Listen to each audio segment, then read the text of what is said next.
Coaching at first base for Kansas City, number 18, Rusty Coach. And at third base, number 6, Dave Owens. Leading off for the Royals and playing left field, number 9, David DeJesus.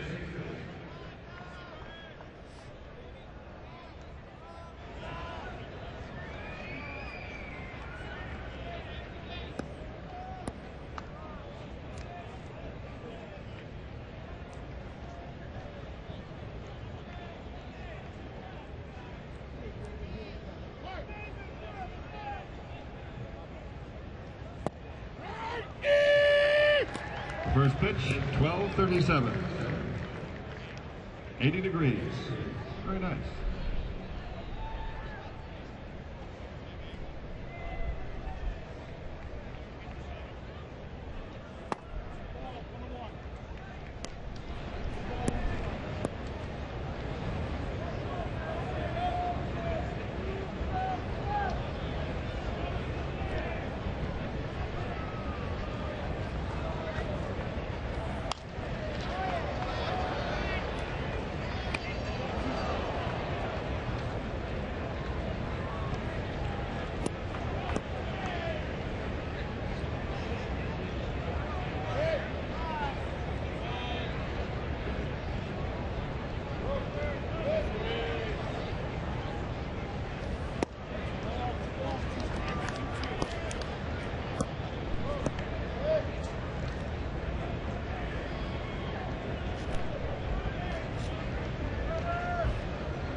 Batting in the second position, second baseman, number 8, Willie Bloomquist.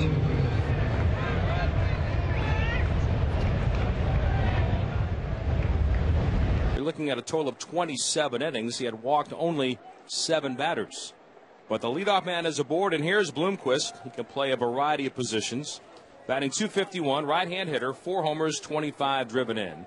A turn and a soft toss back over to first to keep DeJesus close. Doesn't run a whole lot, and when he does, he's not very good at it. He's 4 steals. He's been caught 7 times. John Gibbons, the acting manager, one more game for the Royals with Trey Homan away on family business. Fastball to Bloomquist inside, ball 1.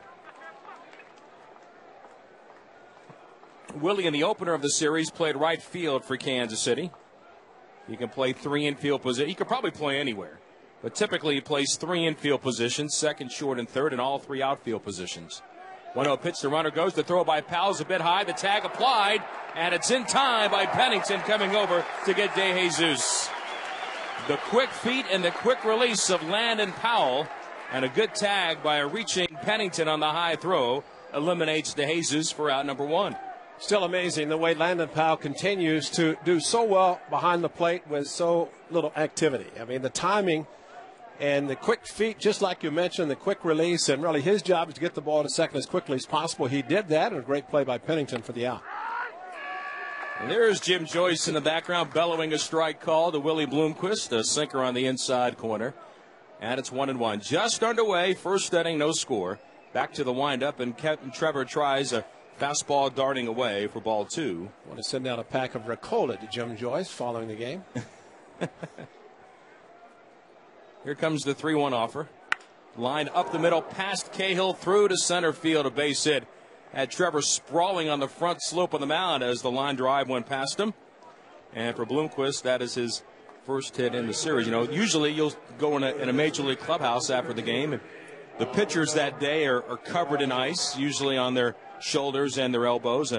Some players may have ice on their knees. Maybe Jim Joyce, on days that he umpires behind home plate, he's got a big bag of ice on his throat sitting in the umpire's room. And he needs the 3 days in between the rotation to get back behind the plate, probably to rest his voice. But it's a unique call, and everybody knows when Jim Joyce is behind the plate.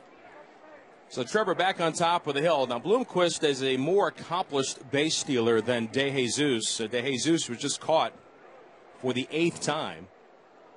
The set and the pitch, fastball hit in the air by Callaspo to left field. Back a few steps is Patterson. He'll make a one-handed catch. That's big news to retire Callaspo with somebody on base, because he's been wearing the A's out in the series with 5 RBIs. He's gone 4 for 10 now in the series. And he's been doing his Placido Polanco impersonation, the Tigers' second baseman, who has historically had all kinds of success against the A's, but Callaspo doing the same thing. So 2 outs, a man on. Here's Jacobs. No score in the first inning. Jacobs acquired this year by the Royals. Came over from the Florida Marlins. Hit 32 home runs last season. Has half that total this year in the American League. Tossed back over to first base, and diving in safely is Bloomquist. He has 18 steals. He's been caught 4 times. Kennedy very deep at third, well off the line. Almost not quite an overship, but the shortstop Pennington shading up the middle. Outfield, a step to pull for the left-hand batter. An upright stance at the plate. He takes a strike on the inside corner, and it's 0-1. Have you seen the confidence grow in Trevor Cahill, just seeing a different demeanor? You know, I think anytime you can take the mound, as he's done in the last 4 starts, not give up a home run and see so many ground balls, definitely. And I think he's looking so forward to pitching a lot in September. 0-1 delivery, fastball, that one just up and away. 1-1 the count. Now, it'll be interesting to see what the A's do, and this is the first start in September for the collection of young arms. Edgar Gonzalez slotted in yesterday as the 6th man in the rotation. Every pitch that Cahill throws, Anderson throws, Mazzaro throws is more than they've ever thrown at any time in their professional career. A turn and a throw back to first, and again diving in safely is Bloomquist. So even if Trevor is pitching well and effective, and let's say he's through 5 innings, a close game or a down by a run, up by a run, what will Bob Guerin do at that point? We'll have to wait and see. The 1-1 pitch, curveball to the inside corner, a strike, and it's 1-2. With a little slider that Trevor has begun to incorporate now.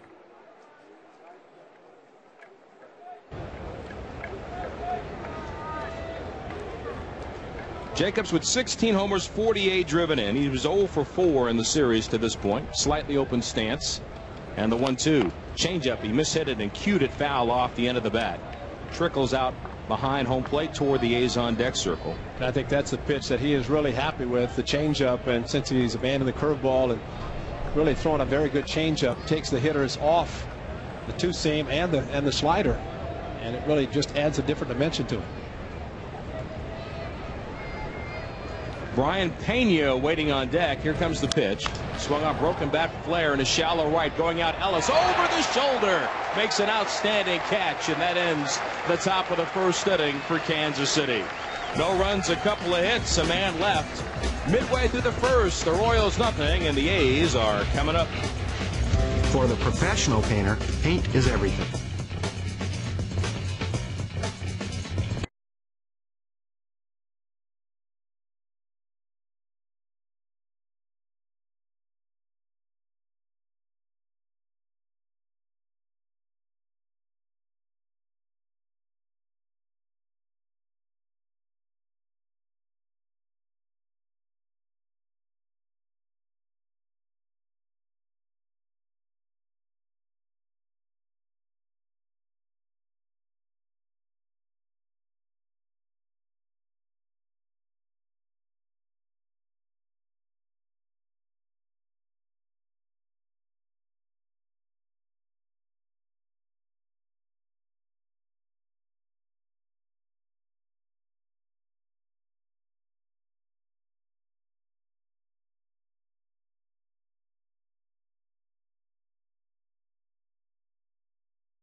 Third baseman. No score. Number 29. And the A's for the third time this year are facing the right-hander Brian Bannister.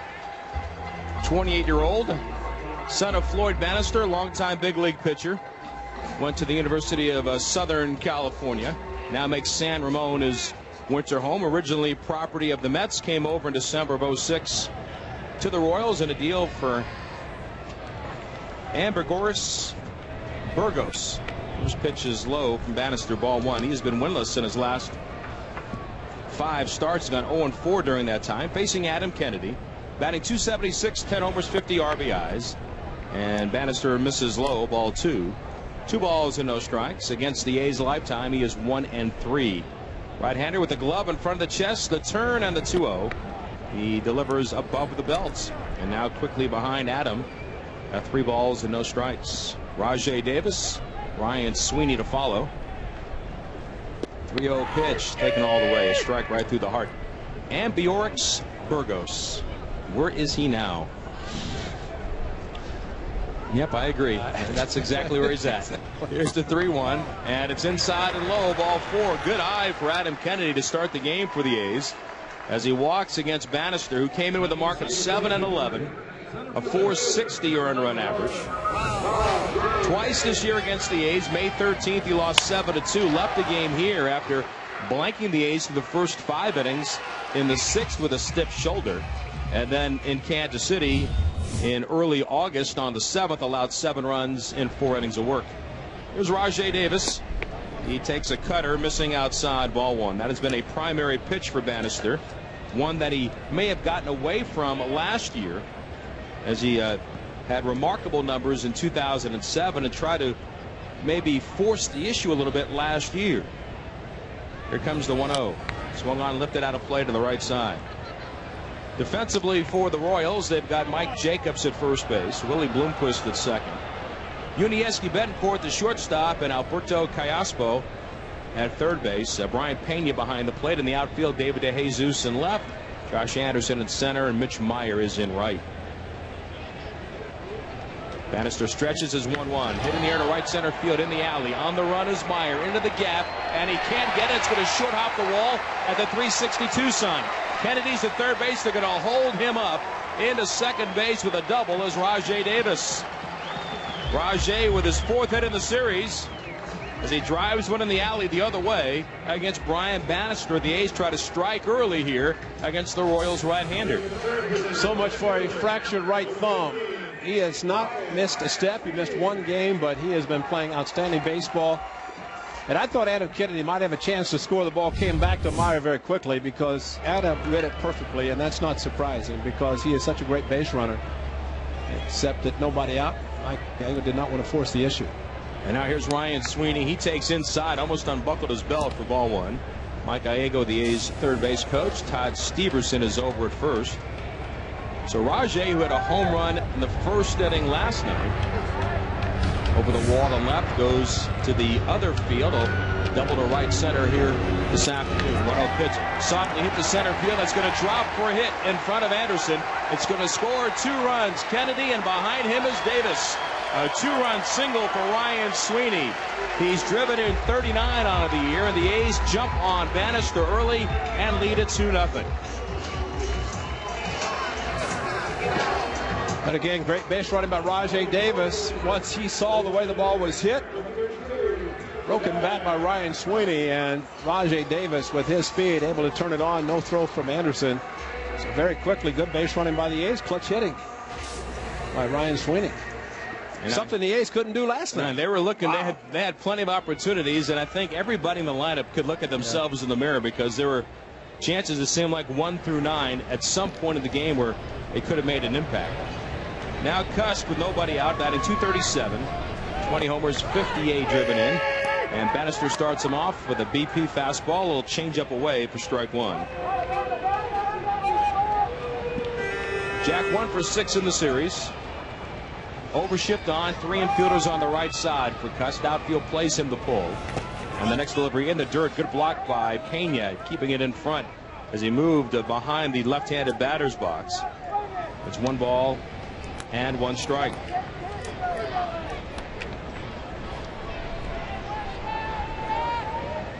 So Ryan Sweeney with the 2-run base hit, now 39 RBIs on the year. Jack trying to get the bat going again. Here comes the 1-1. Swing and a miss. Cut over the changeup for strike 2.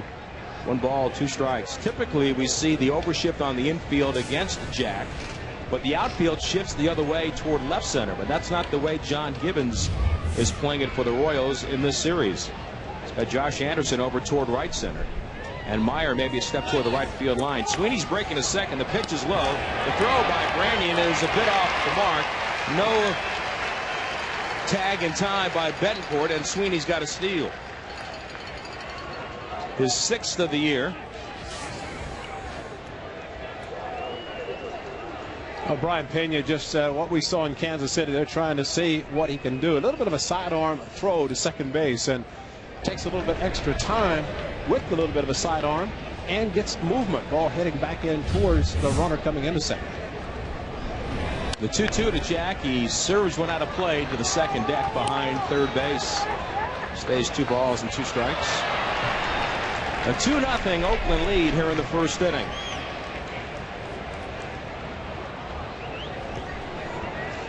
Jack last night was up 5 times. He had 2 walks and 3 strikeouts. His 1 hit came at his first at bat on Monday night against Luke Hochevar. Here comes a 2-2. Swing and a foul tip, and Pena can't hold on. So it stays 2-2 on Jack. Landon Powell will be next.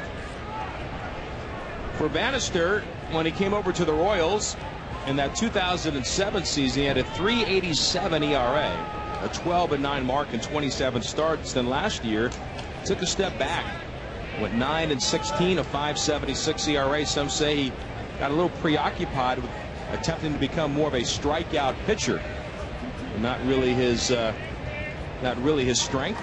Got him into some bad counts, maybe a little bit of the bad mechanics, or just bad pitching sequences. He's trying to regain what he had 2 years ago with the Royals. 2-2 pitch, changeup, lined the other way, a base hit for Cust. Sweeney up to third. They'll hold him there as De Jesus plays it back in. So Jack goes to the opposite field. Still nobody out. Runners at first and third now for Landon Powell.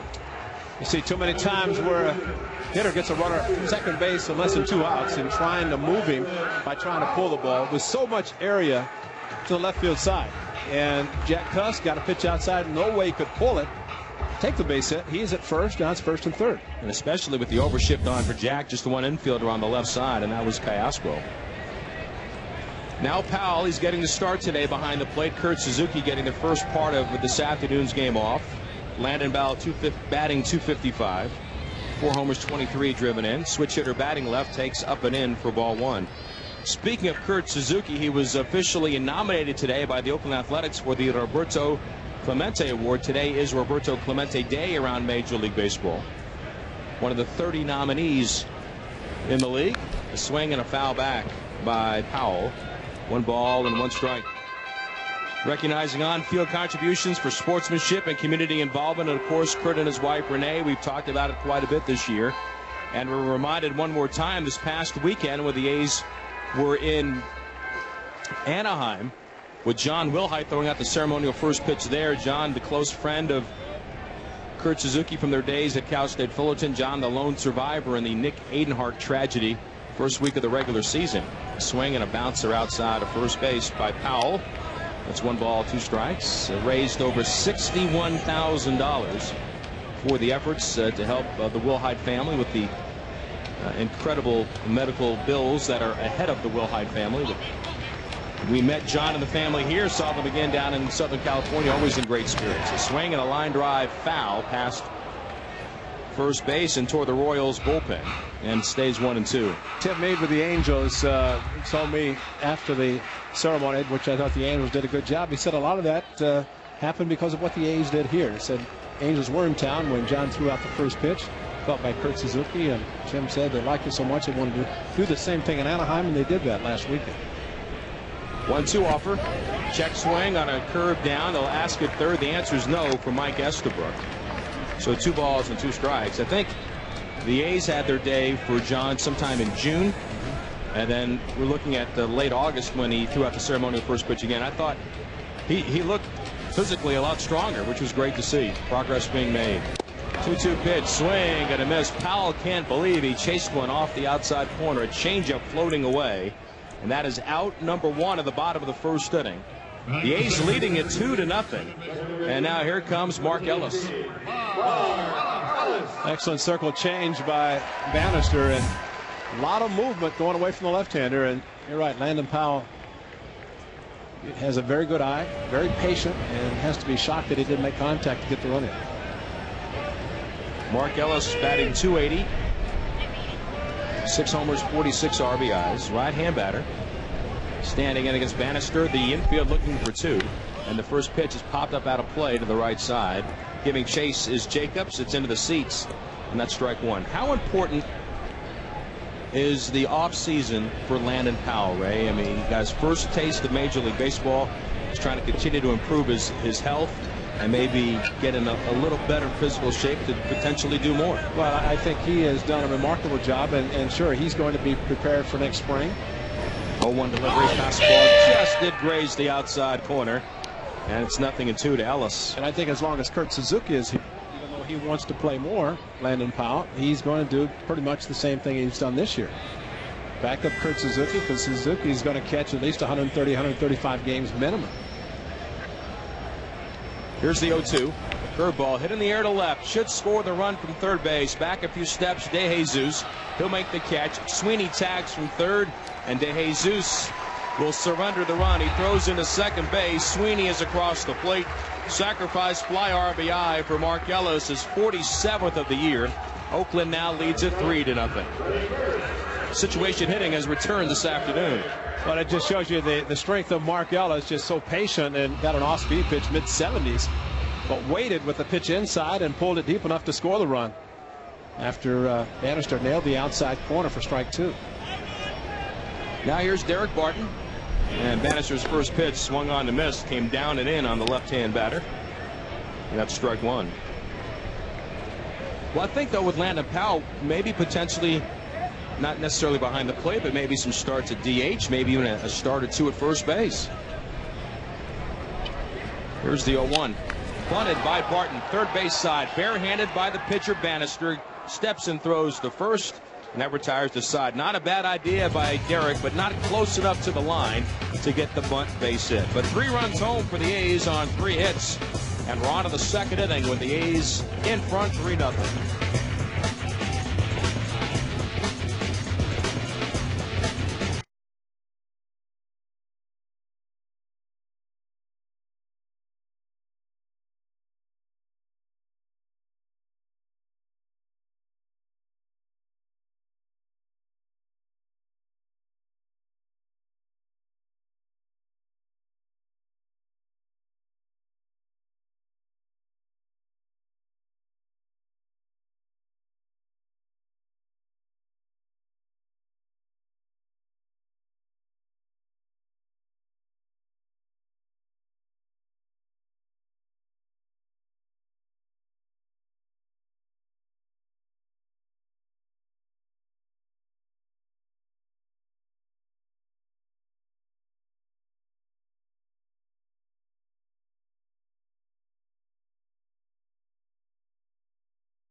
Ball 2.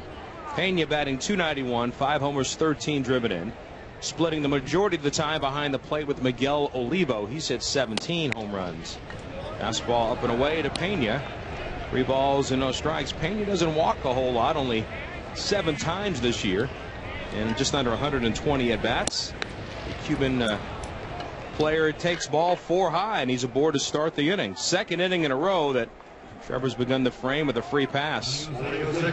A warm afternoon here at the Coliseum. 80 degrees at first pitch, and not a whole lot of breeze up here so far.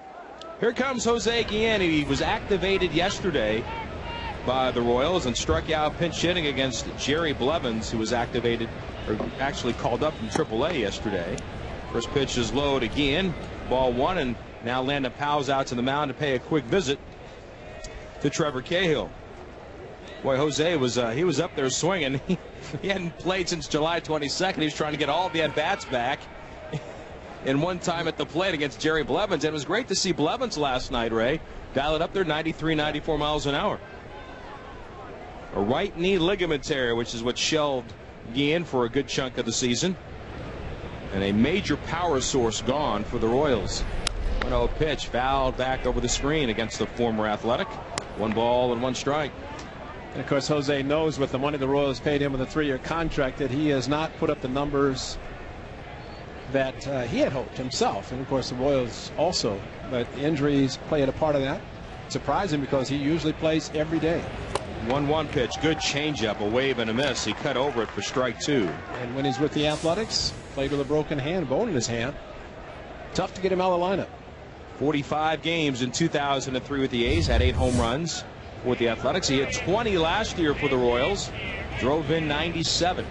The pitch, breaking ball in the dirt, blocked in front by Powell. 2 balls and 2 strikes. 3-0 our score. The A's in front. A 3-year deal for Guillen beginning last season. And that's the thing about a mid-market club like Kansas City. They're still trying to kind of find their way right now. 2-2 fastball off the plate outside and low. 3 balls and 2 strikes. They spent a lot of money on Gilmesh. They have spent a lot of money on Jose Guillen. This spring they were able to lock up Zach Greinke to a long-term deal, and that certainly was a smart move given his season. 3-2 pitch, swing and a miss, went off speed, and down on strikes goes Guillen. That's the first out of the inning, the first strikeout for Cahill. And here comes Mitch Meyer to the plate. Try to get Guillen to go after a changeup in the dirt. Did not happen. Came back, and that's the impressive thing. 3-2 to pull the string. That's the confidence that he is gaining in his changeup to be able to throw it in that count. So 1 out, 1 on. Pena at first, still being held on by Barton. And here comes Meyer. The set and the pitch. Down and in, that's ball 1. Now here's a question about a guy like Cahill and many young pitchers that have success in the minor leagues. He had strikeout numbers in the minor leagues, but he's not necessarily a strikeout pitcher. Next delivery, fastball to the inside corner, and it is 1 ball and 1 strike. When you look at what he did in the minor leagues, in just over 220 innings, he had about 250 strikeouts. But that's not really his game when you get to the highest level. 1-1 pitch slicing down the left field line away from Patterson toward the corner. It's a foul ball as it drifts out of play. Makes it 1 ball and 2 strikes. And I guess maybe that's been part of the understanding of the level you're at with a guy like Trevor Cahill and the hitters that you're facing. They're not going to swing at that stuff. They're not going to swing at pitches off the plate, and they're not going to be fooled a lot of times. They're going to pick up tendencies. They're going to scouting reports. They'll watch video. 1-2 pitch. Up and in. Look out. Meyer bends out of the way. 2 balls and 2 strikes. Batting .242. 3 homers, 22 driven in. Trevor's tried to use the comeback sinker upon occasion. Started at the belt of a left-hand batter, but that one was up at the shoulders. 2-2. Bouncing ball on the right side. Ellis gloves, turns, goes to second for 1. They get the lead man, Pena, but nothing more. Meyer safe at first on the fielder's choice. Good play by Ellis, ranging far to his left, turning and throwing to Pennington, a 4-6 force. Now, Mark Ellis is playing in the 77th game. He's going to end up with around 100. His defense has been as good as it has ever been. Is there any way that Mark Ellis can get the hardware that he probably deserved at least a couple of years ago, the Gold Glove. I would hope so, but unfortunately, he is such a good second baseman. He makes hard plays look easy. Now Betancourt stands in. Long-time success against the A's, especially when he was with the Mariners. He takes high, ball one. And I think that sometimes the opposing managers and coaches who vote on the Gold Glove will look at, and a lot of times to the offense. Unfortunately, Mark's had a good year offensively, so they will notice him. The swing and a bouncer foul on a sinker from Cahill. 1-1 the count. Betancourt batting .239, 5 homers, 37 driven in. Now Mark was on the 60-day disabled list because of a calf strain. Basically had to restart his season. Almost another spring training. Took him a little while to get the bat going, and eventually he did. Meyer at first base. He'll draw a throw from Cahill. 3-0 our score. The A's in front here in the second. This is just the first of our doubleheader today, Ray. Not our doubleheader, but don't forget later on a live edition of Extra Innings with Robert Vaughn on the road today. 1-1 pitch, breaking ball outside, 2 balls and a strike. He'll be down the road with Gio Gonzalez and Kurt Suzuki, and they'll be over at the Holiday Inn Airport at 77 Hegenberger for Extra Innings live. It's the third edition this year, if I'm not mistaken. Good crowds first 2 times. Hope that continues today. 2-1 chopped at by Betancourt. Cut on and over the sinker. 2 balls and 2 strikes. Extra Innings with Robert Vaughn and Gio Gonzalez and Kurt Suzuki. There'll be special prizes, some great food and beverage specials, and a good time over there. Holiday Inn Airport at 77 Hegenberger following today's game. 2-2 pitch. Swung on, pulled hard past third base, but foul, and it's still 2-2 on Betancourt. A lifetime. This year hitting .315 against the Athletics with 5 RBIs, but in his days going back to Seattle, hitting a little bit better than that against Oakland pitching. Trevor at the belt. His 2-2. Swung on, fouled straight back to the screen. Well, Robert, I think it's great that Kurt Suzuki would take the day off, so he'll be well rested for you. Surfing the plate. Oh. Yeah. See, catchers don't catch doubleheaders anymore. They don't participate in doubleheaders. So they don't build them like you, Ray. Well, I mean, so the day game and the late afternoon with Robert Vaughn. 2-2. Swing and a miss. Got him on the slider. Down on strikes goes Betancourt, and the inning is over for the Royals. No runs, no hits, no errors. A man left. 2 Ks in the frame for Cahill, and we go to the bottom of the second. It is 3-0 Oakland.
Extra Sports 8.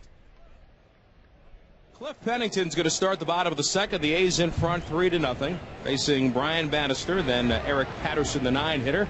And back to the top with Adam Kennedy. Bennington batting .252, couple of homers, 8 driven in since coming up from AAA. He takes down and in, ball 1. Brian Bannister try to win the series for the Royals team. That's 30 games under 500. The 1-0 offer. Swung on ground foul outside of first base. Well, the Royals just be happy to win 2 in a row. It's been a tough season for Trey Hillman in his second year. I mentioned John Gibbons handling the managerial duties in this series. 1-1 offer.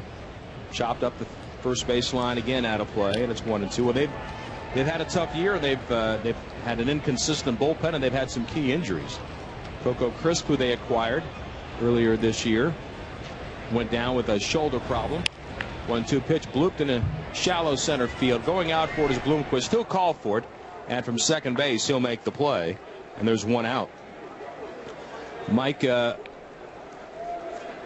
Olivas, their shortstop last year, has Tommy John surgery. Now John Gibbons is going out to the mound along with Bob McClure and a member of the training staff to talk with Brian Bannister. This is not good news. They've got a right-hander beginning to loosen up in their bullpen, and that's Yasuhiko Yabuda, the Japanese import, the right-hander loosening up. And remember, the last time that Bannister was here, this was back in May. He worked 5 innings, and then into the 6th he came out and had a stiff shoulder then. We don't know what the problem is today, but Bannister is coming out of this contest. John Gibbons just pointed the bullpen and shook his head and said no, and pointed to his reliever. And so Yabuda will be given as much time as necessary to get ready. The troubles continue for Brian Bannister. He'll be winless in his last 6 starts, and he leaves this game with the A's in front by a score of 3-0. Ray, you've been on the mound with conversations like this. When the manager comes out there and he takes the pitcher out in this kind of scenario because of an injury, is it just is he looking for a word or two, or is he just saying, look, we're not going to take any chances here. It's time to move on, and we'll get you a chance to fight another day. Yeah, that's the biggest thing. They're not going to take any chances, and you know, it's just bottom line. Why push it? And especially when you have manager, pitching coach, and trainer all go out, and they're not going to take any chances. That's not surprised. John Gibbons, I'm sure Trey Hillman would have done the same thing. And so this pitching change is brought to you by Corona. Kick back and relax with an ice cold Corona and lime. Relax responsibly. We'll come back to the Coliseum right after this. Ladies and gentlemen, for fast, friendly service, make speedy oil change and tune-up. Oil change.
Games, a high ERA at 5.36. This year, the majority of the campaign has been in the minor leagues. He is just making his second big league appearance of 2009, and he comes on in relief Brian Bannister. A frustrating day for Bannister, who, as we mentioned at the outset, makes his offseason home in San Ramon. So, he likes being here. He wants to pitch well here.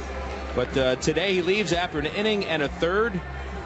He surrenders 3 runs on 3 hits. He walked 1 and he struck out 1.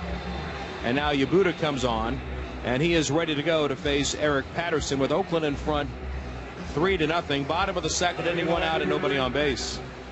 And from Brian Bannister, unless the Royals come back and at least tie this game, he's the pitcher of record, giving up the 3 runs in the first inning. And plus, he had half the thing, not only pitching in front of family and friends living in San Ramon, but also his numbers in daytime baseball versus nighttime. Day game at the Coliseum. I think he had a chance to end his 4-game losing streak. We hope he's okay. That's the big thing. Starter and reliever in Japan for the Chiba Latte Club, talking about Yabuda before he came over to the United States.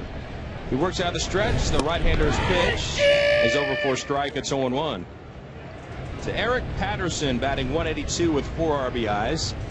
Scott Hairston getting the day off. Might have tweaked the right quad again last night with the infield hit late in the game. And Patterson came on to pinch run. It's pitch ripped into right field, down the line, extra bases as it gets by Mitch Meyer. He takes the carom, fires towards second, but streaking there, standing up, is Patterson.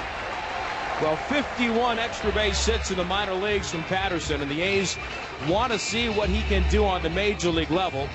And that was a drive down the right side and no trouble getting 2 bases. That's his 3rd double. And here comes Adam Kennedy. Stayed back on the 84-mile-an-hour pitch from Yabuda. A's had a Yabu. Kechi Yabu. A few years back. Now Kennedy stands in. He walked and scored last inning. Fastball outside from Yabuda at 91 miles an hour, and it's ball 1. Up on the grass at third base, Cayaspo. 3-0 Oakland here in the second. Yabuda looks back at second, comes to the plate, down and away with ball 2. 2 balls and no strikes. The White Sox came back on Joe Nathan and the Twins today. 4 runs in the 9th. The 5th blown save for the Sterling closer for Minnesota. 4-2 the final as Chicago wins. They end a 5-game losing streak. 2-0 pitch. Changeup popped up behind the plate. Pena for a look, but it's back into the seats. And it's 2 balls and a strike. Carrasco the winner. Nathan takes the loss. Jenks the save. A couple of home runs in the 9th inning from Gordon Beckham, his 10th, and Paul Konerko, number 24. And a bases loaded single by Alexi Ramirez, plus a wild pitch contributed to the 4 runs for Chicago. Here comes a 2-1 offer. Swung on line the other way by Kennedy. That's going to drop for a hit. Patterson up to third base. He'll stop there as De Jesus plays it back in. So the A's continue to have success here against the Royals. They've got runners at first and third with 1 out for Rajai Davis. Already 5 hits in an inning and a third for the Athletics. Adam Kennedy with a walk in the first inning. Second inning, just shoots a ball to left field. Such a good hitter. Knowing how certain guys, he's just going to try to pull a pitch outside or take a pitch inside out to left field. Just a quality hitter. Now Rajai, he doubled toward right center, later scored in the first inning. Outfield playing him in that direction the other way. Yabuda's pitch is off the plate, down and away, ball 1. In the National League, Cincinnati today beat Pittsburgh 5-3. Homer Bailey 8 strikeouts in the win over Zach Duke. Coco Cordero's 30th save for Cincinnati. Garrett Jones' 18th home run for the Pirates.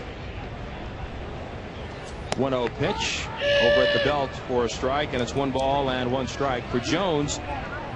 Not only was that his 18th, but for the Pirates, that was the 10,000th home run in franchise history. Brandon Moss connected as well in a losing cause. Brandon Phillips and Drew Stubbs with home runs for Cincinnati. Stubbs has 4 home runs in about a week for Cincinnati since coming up. 1-1 pitch fouled off to the right. And just below us into the second deck, that's 1 ball and 2 strikes. Cubs leading Houston 2-0 at the end of 7. Derek Lee, his 27th home run, came in the 4th inning. Aaron Boone starting that game for the Astros at first base, 5 months removed from open heart surgery. What a great story that is. Washington and San Diego are scoreless after 2. Runners at the corners. Yabuta readies and fires, and it's outside with a slider. 2 balls and 2 strikes. And for Garrett Jones, what a start it has been. A former Twins player for a brief amount of time. Got called up on June 30th by the Pirates, and he's got 18 home runs. Some guys just find it a little later than others.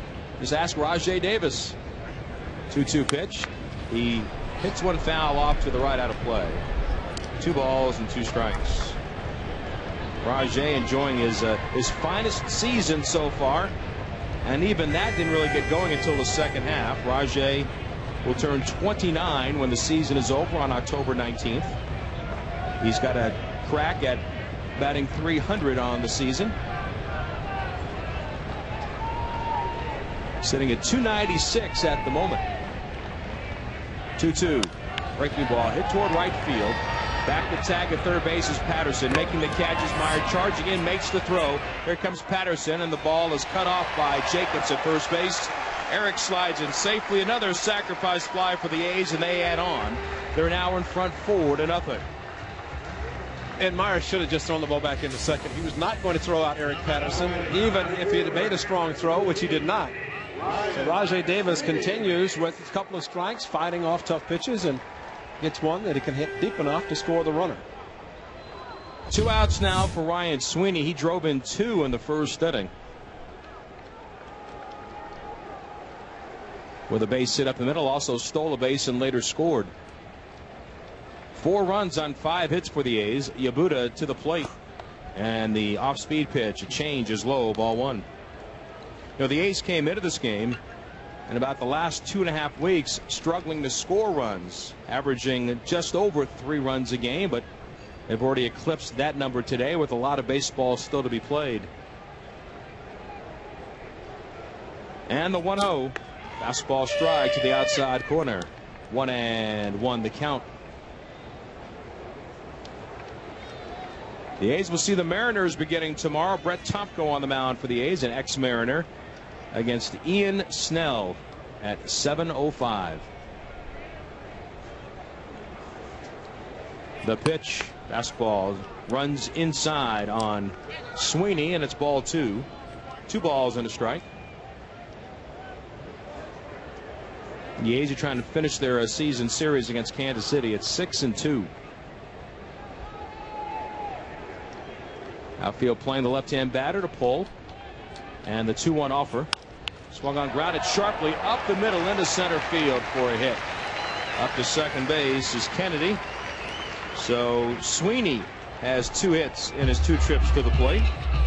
And here's Jack Cust. What are you seeing different from Ryan Sweeney? There seems to be a little more bounce to his step.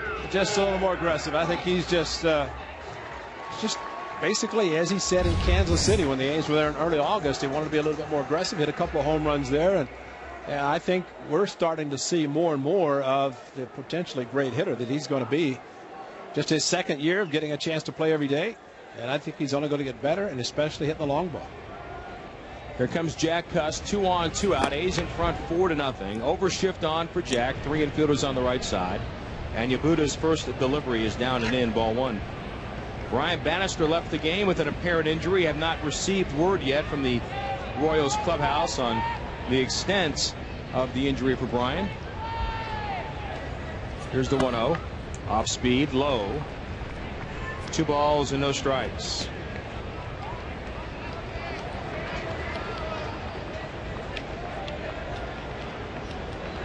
Betancourt, Bloomquist, and Jacobs, the infielders on the right side. Callaspo all by himself on the left side with runners at first and second.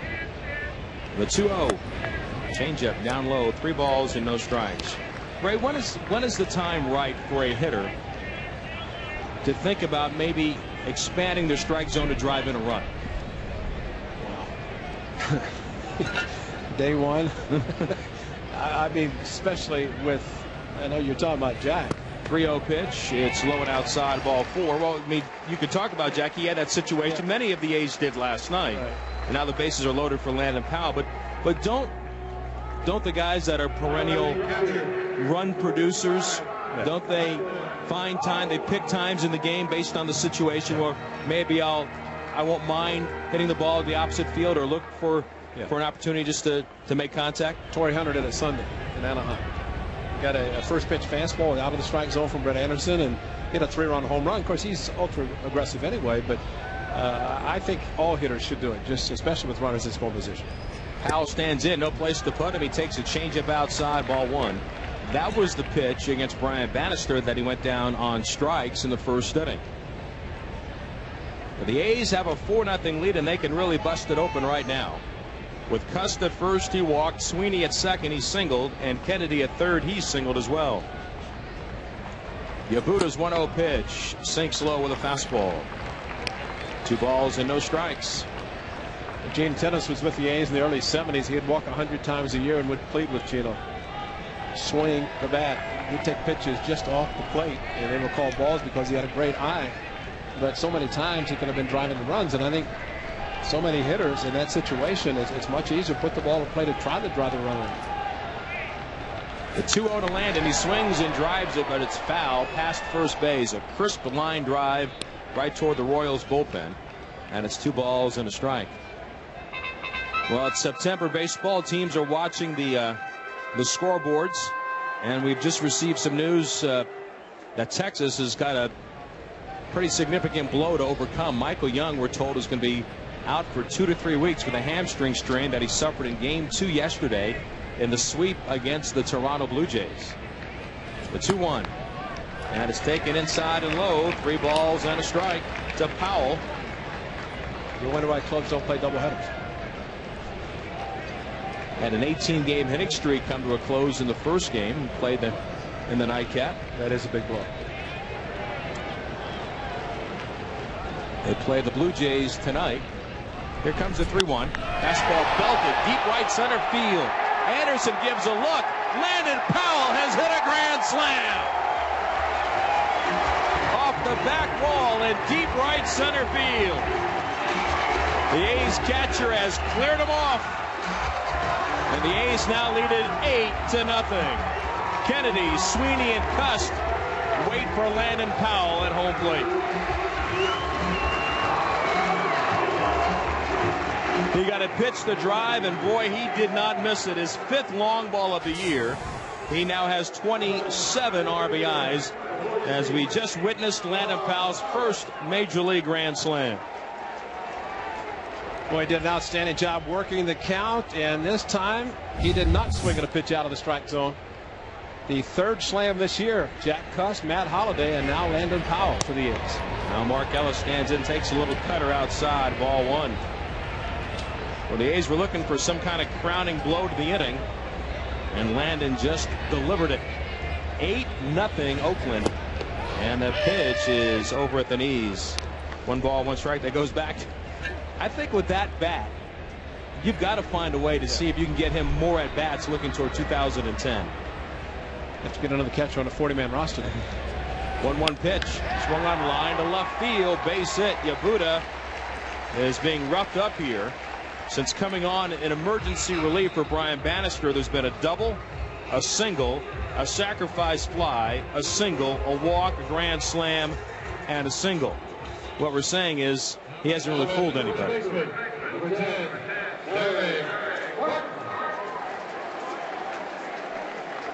Again, we hope Brian Bannister is okay, but it doesn't help from his standpoint that it's now 8-0. No. Still a pitcher of record. And now here comes Derek Barton. He stands in, takes a fastball at the belt on the outer half for strike 1. All 5 of the runs in this inning scored by the A's belong to Yabuta.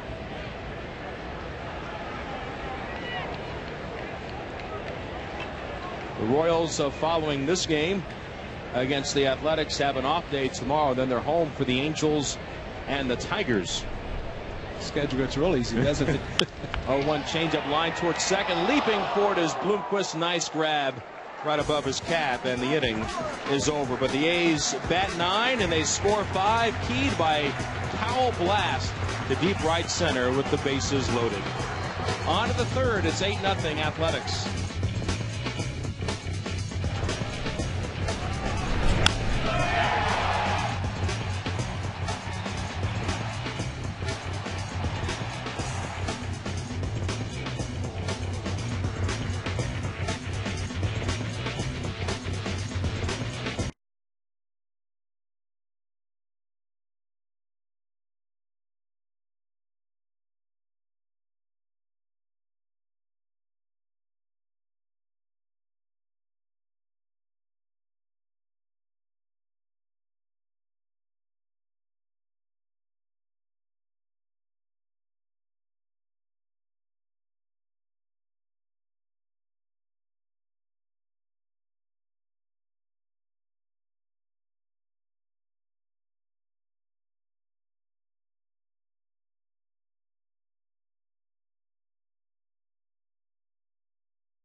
Extra Sports.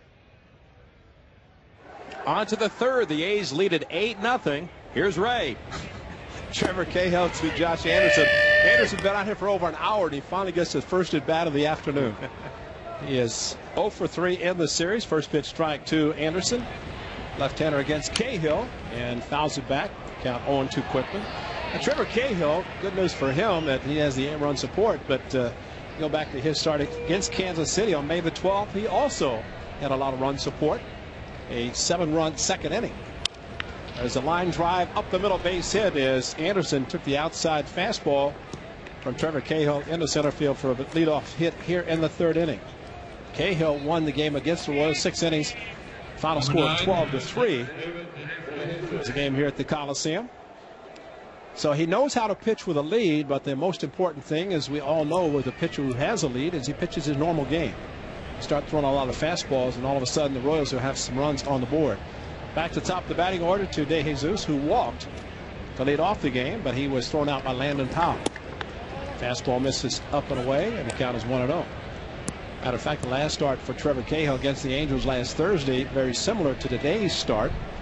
As last Thursday, he walked the first 2 batters, but did pick off Sean Figgins at second and went on to shut out the Angels for 7 innings and 2 hits. There's a pitch, a line drive towards left center, and it's going to be down and against the wall for De Jesus. Anderson with great speed comes around third, and he's going to be sent home, and he will score on the double to left center by De Jesus. So 2 batters here in the third inning, and the Royals have a run. The A's now lead by a score of 8-1. I don't know if it would have made a difference, but Rajay's throw back to the infield had a little bit of a hump in it. No chance, and it went over the first man, Cliff Pennington, the first cutoff man who has a plus arm at shortstop. There might have been a chance, potentially, to throw home, but like you said, Anderson does run extremely well. And the ball in front of him, able to read the ball easily that it was going to land in left center against the wall. So now he had Willie Bloomquist with De Jesus at second. No outs here in the third. A's leading 8-1. Pitch misses inside for a ball. What's the best thing for a pitcher to do during a long inning, Ray, where the A's, there's a lot of time, plus the pitching change, and the emergency pitching change and all the runs? Well, the thing is to be happy for the run support, but the most important thing is for the catcher to tell him, we're going to pitch this game just like it's 0-0. Swing and a miss and a good sinker down and in. I think that's the biggest problem. It's kind of like a rain. You're saying, let's hurry up and get through the 5 innings because we're leading, and all of a sudden you throw nothing but fastballs, and you just can't do it. You have to pitch your normal game. Hitters might not like it. They expect more fastballs, but still, you want to try to win it. Pitch misses outside to count 2-1 to Bloomquist. He singled in the first inning, but that was after De Jesus had been picked off, or actually thrown out at second by Landon Powell, who's had an outstanding game so far. Thrown out a base runner, hit a grand slam his first career. 2-1 to Bloomquist, and he fouls the ball to the right side, and count evens at 2. Not really right now where Bloomquist is trying to advance the runner to third, although it is early in the game. Fundamental baseball, normally try to hit a ball to the right side to advance a runner from second to third, where it would be just 1 out. Chance to bring him in, but now with the Royals down by 7, a little bit different situation. 2-2 count to Bloomquist, and the pitch from Cahill. It is a ground ball to the right side that will move the runner over to third as Bloomquist grounds out Ellis to first. So that is the first out in the inning. From the A's standpoint, they want outs, and the infield will play back with the runner at third. And Trevor wants outs with a slider, which he just got. Yeah. He had to strike out in the second inning on a slider. Caspo, who a very rare out in this series, flew out to left field in his first at bat. He has had a very good series. He's now 4 for 9. He's driven in 5. Runner at third, 1 out. Third inning, and the pitch to Caspo, and ball off Landon Powell. It looked like it might have been a cross-up. Something happened. The pitch was up, but fortunately he was able to block it, keep in front of it, and it is ball 1. So Landon Powell, who caught Sunday in Anaheim, Brett Anderson now catches this Wednesday afternoon game, and not a bad idea as Kurt Suzuki, the workhorse for the A's behind the plate this year, getting an afternoon off. There's a ground ball hit hard, diving stop by Derek Barton at first, and he will get up and make the play at first unassisted. What a great play by Derek Barton. The run does score, but Callaspo is robbed of extra bases by a tremendous play by Derek Barton, diving to his left, coming up with the ball, and then hustling first base. I think Cahill was a little bit of an observer, a fan. He liked what he saw, maybe a little bit late getting there, but it was the hustle of Barton to get the first himself. The run scores 8-2, the Athletics lead, as Callaspo comes up with his 6th run batted in the series. So 2 outs, and that will bring up Mike Jacobs. Popped up, and there's a long drive to right center field. Forget it. That ball is very deep in the right field, and it is home run number 17 for Mike Jacobs. His unbelievable first pitch hitting by Jacobs, and it's now 8-3 Royals. And for the first time in 4 games, this being the 5th game, it is Trevor Cahill giving up a home run, his 26th of the season. So 17th home run for Mike Jacobs, and it's now quickly 8-3. Now, I was getting the runs to score in the bottom of the innings, Ray. I know. Take over. Ryan Pena takes the first pitch strike. First strike he's seen today, as he's walked on 4 pitches his first at bat. So a lot happening in the early part of this game, and there's another line drive towards left center. That's going to get down towards the gap. And so Brian Pena will have a 2-out double to left center. Maybe Brian Bannister is not too disappointed sitting in the clubhouse coming out with an injury. Now Kurt Young is going to go visit with his pitcher.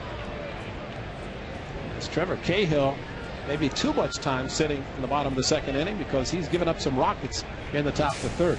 Yeah, I wonder if that was the case too, Ray. And, you know, sometimes when that scenario occurs and you go back out there for those 8 warm-up pitches, you really have to treat those 8 warm-up pitches with a little more urgency than just kind of getting ready to go, because you may have felt like you've lost a little bit of what you had in those first 2 innings.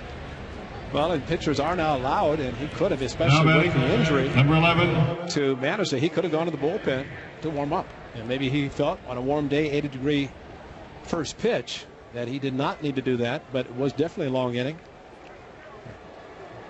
So 2 outs now. This was a Guillen strikeout victim in the 2nd inning. 8-3, the Athletics lead. We're in the top of the 3rd. Pena at 2nd. And the pitch to Guillen, it's a breaking ball for a strike. Jose Guillen, as Vince mentioned, has missed a lot of playing time this year. Only been in 80 games. Pinch hit last night as a ground ball up the middle. Over to his left is Pennington. He has it to first base, so that will do it. But the Royals come up with 3 here in the top of the 3rd. And we head to the bottom half. The A's leading 8-3.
Now pitching for Kansas City, number 52, Bruce Chen.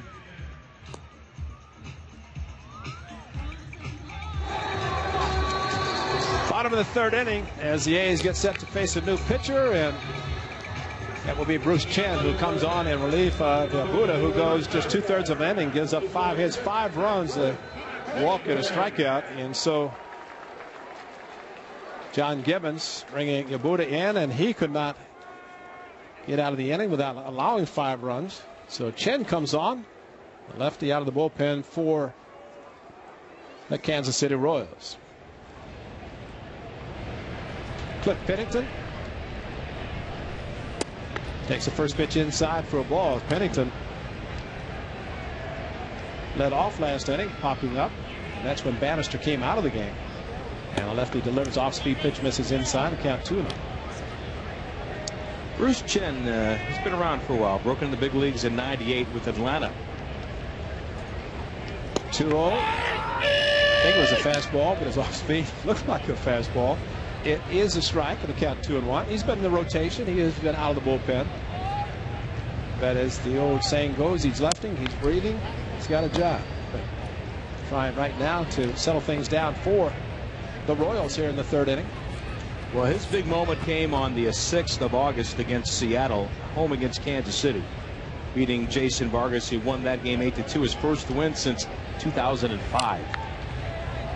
Fly ball fouled on the right side. Pennington is still 2-2.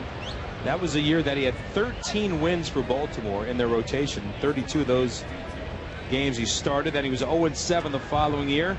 5 games briefly with Texas in 07 and out all of last year. 2-2 offering to the switch inning. Pennington, and just misses outside. Looked like Jim Joyce wanted to make the call, but instead it is ball 3. Eric Patterson, the on-deck circle, the left-hander, and the pitch to Pennington is foul ball down the right side again. There, the Royals bullpen. Speaking to your statement about being left-handed, it's Atlanta, Philadelphia, the Mets, Montreal, Cincinnati, Houston, Baltimore, Texas, and Kansas City on the luggage of Bruce Chen. And that's what the Hall of Fame manager Sparky Anderson said. If he's breathing, he's got a chance. And seems to be breathing as he makes the 3-2 pitch to Pennington, swinging a foul tip again. Pena not able to hang on, and that was the case also. And it was Jack Cust in the 1st inning, fouled the ball and ended up getting base hit. The A's put 3 runs on the board. See if that can happen to Pennington in this inning. Brian Bannister started. Yabuda came on after Bannister left with an injury last inning, and now it's Chen in the 3rd inning. Another foul ball back. So Pennington, good job fouling pitches off. Pennington, given the opportunity when Orlando Cabrera was traded to the Minnesota Twins, 31st of July, trading deadline, and Pennington has done a very good job. Bobby Crosby was activated today from the disabled list, so he is available. Good to see him back, but Pennington getting the everyday job of playing shortstop. Another foul back, and this becomes a 10-pitch at bat after fouling off 4 with a couple of strikes. In case you're just joining us, the A's leading 8-3 as Landon Powell, his first career grand slam, highlighting a 5-run 2nd inning. A's 3 in the 1st, 5 in the 2nd. Pennington leading off here in the 3rd. Takes a pitch outside, the off-speed pitch, and a good at bat for Cliff Pennington as he walks to lead off 3rd inning with a 10-pitch at bat. Eric Patterson, who doubled to start the run-scoring 5-run inning. For his 2nd at bat, he's looking down on Mike Gallego. I think the A's would like to see what Eric Patterson can do swinging the bat. Not necessarily a bunt situation. The A's did not sacrifice in the 9th inning last night after putting the first 2 runners on base. Chen with the delivery, and he does square around as Patterson and takes a pitch outside for a ball. Well, remember, Rajai Davis, the reason he fractured his finger was because of a bunt. So after the leadoff base hit by Kennedy, that didn't seem to be an option that was going to work for the A's. He ended up getting the walk. Then it was 3, 4, and 5 that were coming up. Throw to first base by Chen, and back is the runner Pennington. A's good job this afternoon hitting the ball in the opposite field, up the middle and to the opposite field. 5 of their 8 hits have gone in those directions. Pitch is outside to Patterson. Count 2-0. Third baseman Caspo playing in on the grass at 3rd, as Patterson did at least offer at the first pitch to sacrifice. Outfield playing shallow, especially in the center fielder Anderson. Pennington not a very big lead at first. A pitch from Chen. It misses high. The count 3-0. Did the Royals call up any relievers? They used, what, 4 in 1 inning last night. So we'll see. This is the third pitcher in the third inning. John Gibbons, the acting manager for the 3-game series. 3-0, and it's a strike on the outside corner, and that might have been a gift, but Jim Joyce hadn't heard him yell strike for a while, so he ordered it out. Good man, Jim Joyce, as he is the veteran umpire. A distinctive strike call, very loud. Pennington off first. Instead, the throw is going to go to first base, trying to keep him close. The count 3-1. The A's might send Pennington, as they have continued to run, stealing a lot of bases in July and August. Shannon, a long look at his catcher, Brian Pena. And the pitch does not go, and the pitch outside corner, strike 2. Chen does not throw hard, as his pitches in this inning have indicated. This will be number 17 coming up, 10 of those to Pennington starting the at-bat. So 3-2 to Patterson. Again, throw to first base. Ideal in a situation like this, if the runner is going to be on the move, it's up to the hitter to put the ball in play. So Pennington would not necessarily want to take off too quickly and take the chance of getting picked off.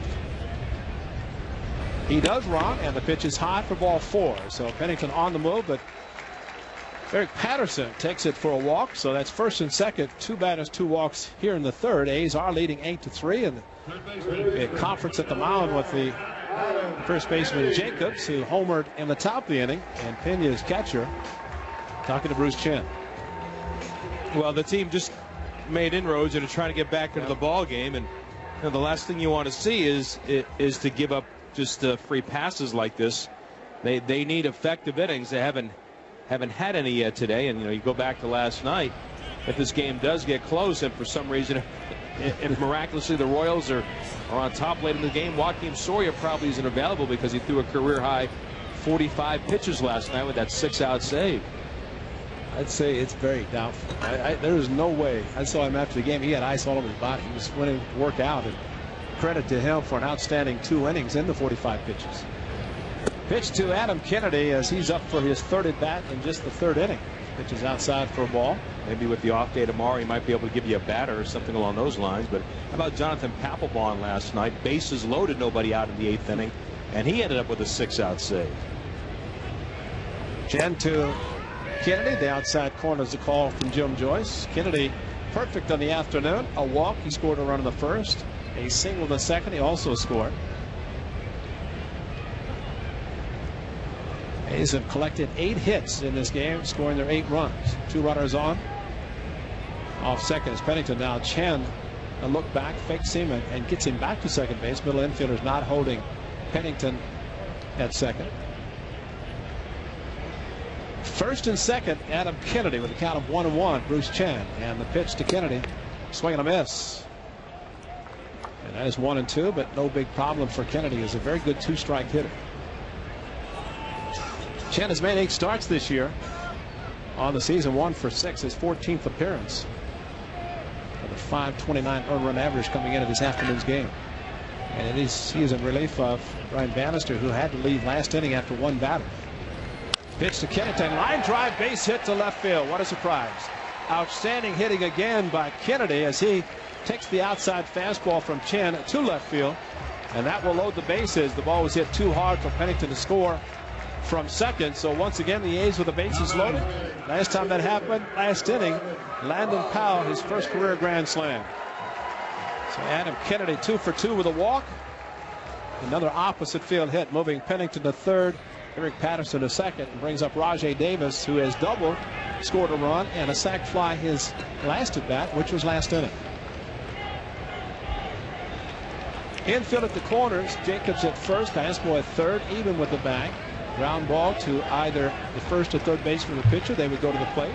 Middle infielders would go for 2 up the middle, and might be difficult with Rajay Davis anyway, as he takes a pitch inside for a strike, on the inside corner, that is. So the great thing about baseball is there are 27 outs, and there's no such thing as running up the score. There's a foul ball to the right side. And there's also a good thing about afternoon games, dibs. The dibs have arrived. Go ahead. And it looks like it's going to be a long inning. Take them. On to the count to Rajay Davis as he waits on the 0-2 from Chen and hits it. Hits him on the left elbow. So that will bring in Pennington. So Rajay takes one for the team. That's an RBI. Few boos from the crowd, but when you hear behind 0-2, it's not a bad idea to take one for the team. So Chen walk, base hit batter, and the A's now lead by a score of 9-3 as the cut fastball looked like it got inside and got Rajay on the left elbow with no padding and brought the left elbow in. Not a good feeling. That's why that roll long relief is so difficult. But if you got somebody that can put up some zeros and let your club come back into it, it can make a difference. Ryan Sweeney takes a pitch outside corner for a strike. Sweeney also a perfect afternoon with a 2-run double, or 2-run single, and another single in second at bat. In the corners, infielders in, and a swing and a miss on a pitch outside corner. 0-2 to Ryan Sweeney. The best guy doing that this year, of course, he's got quite a potent offense behind him, is Alfredo Aceves of the Yankees. He's 9-1. Sweeney at the plate, 0-2, as was the case with Rajay Davis. And a fly ball to shallow left field, charging in is De Jesus. And it is foul, as it just goes foul on left field line. Like Ryan Sweeney had dumped one in front of De Jesus in left field, so he stays alive at 0-2. With the run, the A's now lead at 9-3. They scored 3 in the first, 5 in the second, 1 in the third. Those 8 runs with Vince Cotroneo behind the mic, and here in the bottom of the third, he is jumping into the dibs. Pretty good, aren't they? They're bite-sized frozen snacks. I think my partner Kipe on TV counted a 28 in each little pack. There's a ground ball up the middle to the shortstop Betancourt, over to the second baseman Blomquist, and that's a 6-4-3 double play. A run comes in to score, but the Royals would prefer to take the 2 outs. They got them. And that's a 6-4-3 double play. The A's score a run, so it's now 10-3. Ryan Sweeney does not get an RBI. Taylor-made double play with Kennedy moving over to third. Eric Patterson scoring. So the 2 walks in this inning have scored. 1 in the first, 1 in the second. So 4 walks have scored for the Athletics. Always a good sign. Jack Cust faces his Chen with a fastball for a strike outside corner. Cust in his last at bat walked, scored a run, but singled in the first on a fastball outside, and he got one from Chen with a huge hole on the left side. Perfect pitch to take to left field as the 0-1 misses inside. Count 1-1. So just 1 hit in the inning. But the A's have scored a couple, thanks to the 2 walks to lead off the inning. Kennedy at third, 2 outs. We're in the bottom of the third. Jack Cust the 1-1 pitch and misses outside. 2-1.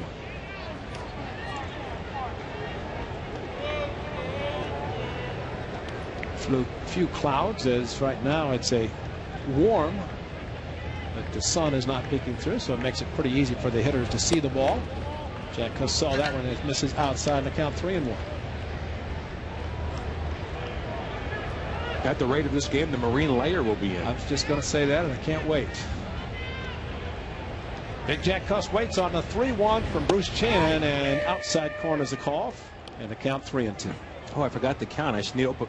You said there's 28 in those things? Yeah. Harry should open up another box then. Well, by the time I'm ready to eat, they'll be melted in there. But they're very good when they're soft center.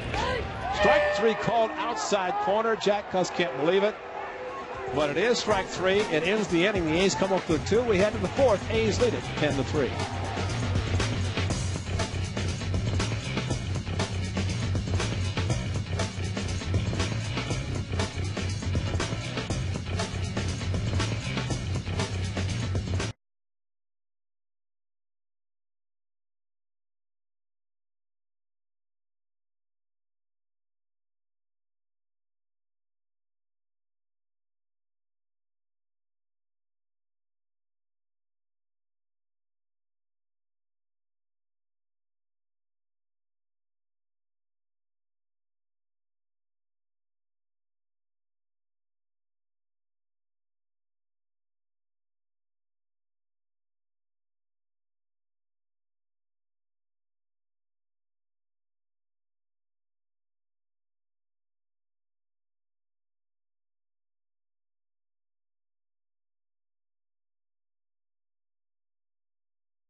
75, Mitch Myers.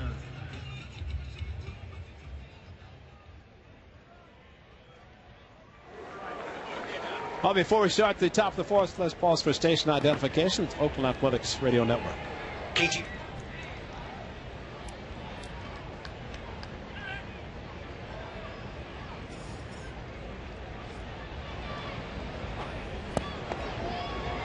First pitch leading off the fourth inning to Mitch Myers, misses inside for a ball. Myers, fielder's choice, his first and only at bat is Trevor Cahill. The line drive to center field charging is Rajay Davis, and he'll make the play for out number one here in the fourth. A's leading 10-3. They scored in all 3 innings. And Trevor Cahill, who saw the Royals score 3 off him last inning, gets a quick first out here in the fourth inning. So a little quicker inning for Trevor Cahill sitting on the bench, watching his club score a couple, although Bruce Chen walked a couple of batters. But Betancourt was a strikeout victim, second for Cahill in the game. That happened last inning, or the second inning, and he takes the first pitch low for a ball. Yuniesky Betancourt, longtime Seattle Mariner, now a member of the Kansas City Royals, and a foul ball down the third base line. Picked up for cash by the Royals. Earlier this week, they announced, the Royals did, that they've extended the contract of their general manager, Dayton Moore, until 2014. Came out of the Atlanta organization. 1-1 to Betancourt, and this is high for a ball. I guess what, from the outside looking in, from what we understand, there have been a lot of improvements in the Royals. You just don't see it on the major league level right now. Takes time. Pitch misses low on the count, 3-1, and too much time as far as they're concerned. 1985, the only world championship of the Royals, and sitting in the booth next to us, Frank White, longtime second baseman on that team. Ground ball, pitch might have been ball 4, but instead it's to Pennington. The strong arm throw across the diamond, and it's out number 2 as Pennington showing off the strong arm again. Quick release, and he continues to play flawless baseball at shortstop since taking over on July the 31st. So 2 outs here in the fourth inning. Cahill has now retired 3 in a row after a Brian Pena double with 2 outs in the third inning. Well, they're trying to sign their draft picks. They're trying to bolster their Latin American scouting. Josh Anderson, who singled his first at bat on an 0-2 pitch, takes strike 1. They've provided some more meat to their scouting department. Cahill working quickly, misses inside, the count 1-1. Well, that mid-market, of course, they draw well. They spent $250 million renovating the beautiful Kauffman Stadium. 1-1, swing and miss by Josh Anderson. But it's a good facility, and I think they ever put together a club. They could have a good club for several years in a great Central Division. Check swing, and he was fooled and can't believe it. And if Jim Joyce had seen what he did with his bat, he might not be in the game. Joyce didn't see it, didn't like the call, was Anderson, but it is strike 3. We get to the bottom of the fourth inning. A's lead the Royals 10-3.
Out of the fourth inning, the grand slam. Landon Powell leads off for the Athletics as Landon hit the slam, his first career from the left side. He'll turn around about right-handed against Bruce Chen as he leads off the bottom of the fourth inning. Breaking ball misses inside to Powell for a ball. Switch hitter struck out in his first at bat on a pitch maybe out of the strike zone, but hit the grand slam to right center on a 3-1 fastball. Ground ball towards third base. Fair ball, and Landon Powell busting it down the line and is thrown out by the third baseman, Cayespo. How about Jason Giambi, Vinny? Jason called up by the Colorado Rockies, played in a game last night, and surprise, surprise, bases loaded walk to drive in a run. But good to see Jason hook on with the club, even though it's a National League club, and he was brought up after the 31st of August, so he would not qualify for postseason. But the Rockies took that one-game lead in the wild card. And as he said, you know, no role is too small when you're in a pennant race. Right. So he's got the right attitude there. Mark Ellis up for his third at bat. Takes a first pitch strike. Early sac fly and a single to left field. Takes the pitch from Chen. One out. We're in the fourth inning. Chen, the delivery, almost hits Ellie as he backs up. But I know Gordon Lanke, when Jason was released, Gordon Lanke, longtime scout with the Phillies, said, boy, it's important for him to stay in shape because somebody will want him in September. Which misses outside, the count 2-1. And Jason's always going to be great in the clubhouse. He's going to be great coming off the bench, and if Todd Helton needs a day off, which he probably won't, he can spare him at first base. 2-1 to Mark Ellis. A line drive caught by the second baseman, Bloomquist. What a great play by the second baseman who robbed Mark Ellis of another base hit. Ball slicing away, and Bloomquist able to come up with the ball. Cayespo was at second the first two games. He's moving over to third. But Bloomquist robbing Mark Ellis very quickly, 2 outs. So after the A's scored a couple of runs, a double play by Ryan Sweeney, strikeout Jack Cuss. Now 2 quick outs here in the fourth inning. A's leading 10-3. Fastball for a strike to Derek Bart. Strike one to the A's first baseman. Great defensive play, robbing Cayespo on a run scored, saving a double, but he is 0 for 2 this afternoon. There's a high fly ball, shallow left field. Out is Betancourt. It looks like it is going to be Betancourt to make the play. So 3 quick outs here in the fourth inning. We head to the top of the fifth. The A's lead 10-3.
Here to get more runs for the A's is Vince Catrone in the fifth. Top of the fifth inning, top of the order for Kansas City. David DeJesus, Willie Bloomquist, and Alberto Cayespo against Trevor Cahill. And the first pitch is outside, ball one. Now Ray can enjoy the bite-sized frozen snacks known as dibs. I'll count it for 28. He'll let me know the official number. De Jesus is walk, caught stealing, doubled in a run, and scored. He's had a solid series, 5 hits and 11 trips to the plate. Now is the next delivery at a play off to the left. 1 ball, 1 strike. He's a left-hand batter. He came out of Rutgers University. It's been a solid performer. This is a career year for him. Outside of the batting average, he had 307 last year. He's had some injuries along the way, not necessarily this season, but in the past. He's played errorless ball this year. 1-1 pitch bounced up there for ball 2. We're talking about Jason Giambi and just the attitude that he takes with him to Colorado. How about Jim Thome? Yeah. Jim Thome is not going to have any playing time, really. Right. He's going to be a pinch hitter. First base is not an option, as he left the White Sox, and he had a no-trade clause, and he voided that in order to go to the Dodgers. 2-1 fastball is inside, 3 balls and a strike. And as the story goes, written by Mark Gonzalez in the Chicago Tribune, he literally got on the phone with Ned Colletti, the general manager of the Dodgers, and they talked about it, and he made the decision and said, let's make the move. About a half hour before the deadline. The 3-1 bounced up the first baseline behind the bag. Barton snares it, takes it himself, and there's 1 out. But it says something about Jim Thome and his desire to play on a winner. Was it a few years ago, Rafael Palmeiro had the chance to leave the Rangers to go, I think, to Cubs. He said, no, I don't want to go. And so anytime you have a chance to win, and the White Sox, even though Ozzie Guillen thinks they're not done, but still, Jim Thome has a chance. He figures the Dodgers are going to be in postseason, and that's what you play for. Absolutely. It was hard to figure out. I was in Texas at the time when all that was playing out, and it didn't seem quite right that was the direction that Rafael wanted to go in. Swing and a miss on a slider down to Bloomquist. Willie is 1 for 2 today. He has singled and grounded to second base. It is 10-3 Oakland. 10 runs on 9 hits. A 1-strike offer up and in. 1 ball, 1 strike. The big blow. A second inning grand slam from Landon Powell. The first inning 2-run single from Ryan Sweeney opened the scoring for the Athletics against Brian Bannister. 1-1 bounced to third, but foul between the third base bag and the third base coach, Dave Owens. Rusty Kuntz, the first base coach for Kansas City. 1 ball, 2 strikes now on Bloomquist.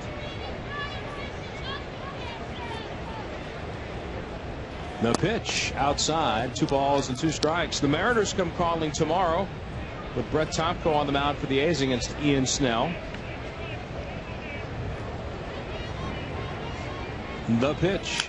Swung up, bounced left side, picked up by Kennedy on 1 big hop across the diamond, a little bit low, dug out by Barton. A bang play at first. Bloomquist really hustled up the line, but called out by Bill Miller. Number 13. That was a lot closer, and even I think Bloomquist thought he had beaten it out, really hustling down the line. Adam Kennedy took an extra step, and a bang play, and that might have been one that that's an easy ground ball. It's going to be an easy out, and oops, might have beaten it. Now Callaspo, backdoor slider stays outside. It's 1-0. Callaspo was robbed of a double by Barton diving toward the line behind the bag at first base on a 1-hop smash, and this one goes over his head. It is right on the stripe and toward the right field corner. Callaspo is motoring. He's at second base, takes a look. He's trying for 3. The relay by Mark Ellis is not going to be in time, and Callaspo stands at third base with a triple. His 5th triple of the season for a ball club that loves the triples. That was number 44 on the year. By contrast, the A's have hit 14. And if Billy Butler can get a triple, as was the case last night, he still might be out of breath from that, by the way. Yeah, he was really breathing a long time, and I don't blame him. I mean, we even caught Rajay Davis breathing hard after a triple, and that's unusual. 5th hit in the series for Callaspo. He's at third base with 2 outs. 5th inning, A's in front 10-3. And a good slider in there for strike 1 to Jacobs. He homered his last time up. First ball swinging a high arcing blast over the wall in right center field. 17th long ball of the year. 32 home runs last year playing for the Florida Marlins.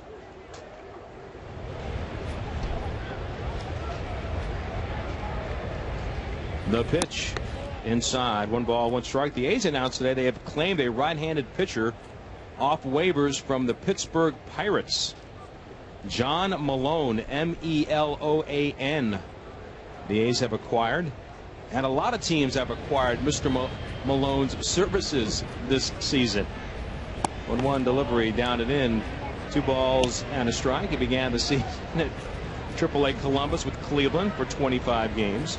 Then was picked up by Tampa Bay and appeared in 10 games at AAA Durham. That was in a deal for Winston Abreu. And then he went to the Pirates as they claimed him on waivers from Tampa Bay. 6 games there, and now welcome to the green and gold, Mr. Malone. When will he be arriving? I don't know. I don't know if he's coming directly to the Coliseum or not. The A's did add 3 left-handed pitchers yesterday as they expanded the rosters on September 1st, all in the bullpen. Here comes the 2-1. Fastball down low. 3 balls and a strike. Dana Evelyn, who now is the long man for the Athletics, as Edgar Gonzalez is staying in the rotation. Jerry Blevins, who came back, and Brad Kilby, who has yet to make his major league debut, but that's going to be a lot of fun. The kid from Elk Grove out of San Jose State. 3-1 fastball hit high in the air, straightaway center. Back is Davis to the track. He's at the wall. He's got some room. Down to a knee. He makes the catch. And the inning is over. No runs, a hit, and a man left. On to the bottom of the 5th inning. It's 10-3 Athletics.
Cliff Pennington.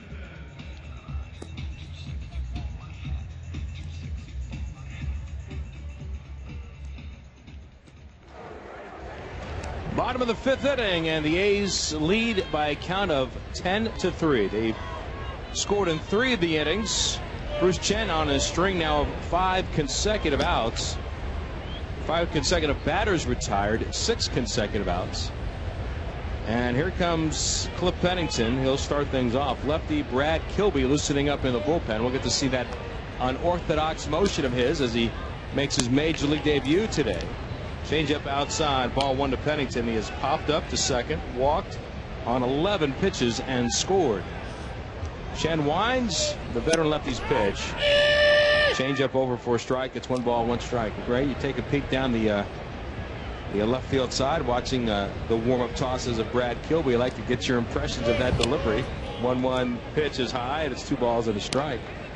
He wraps the left arm all the way around his back. He wants to show the hitter the ball as he wraps his hand on the backside and then brings it around to us. 2-1 changeup, foul back to the screen. He said he's done that a long time. He said, but it just seems like recently that the arm has gotten further and further back to the middle of his back, and then he whips it back to the other side and threw for the pitch.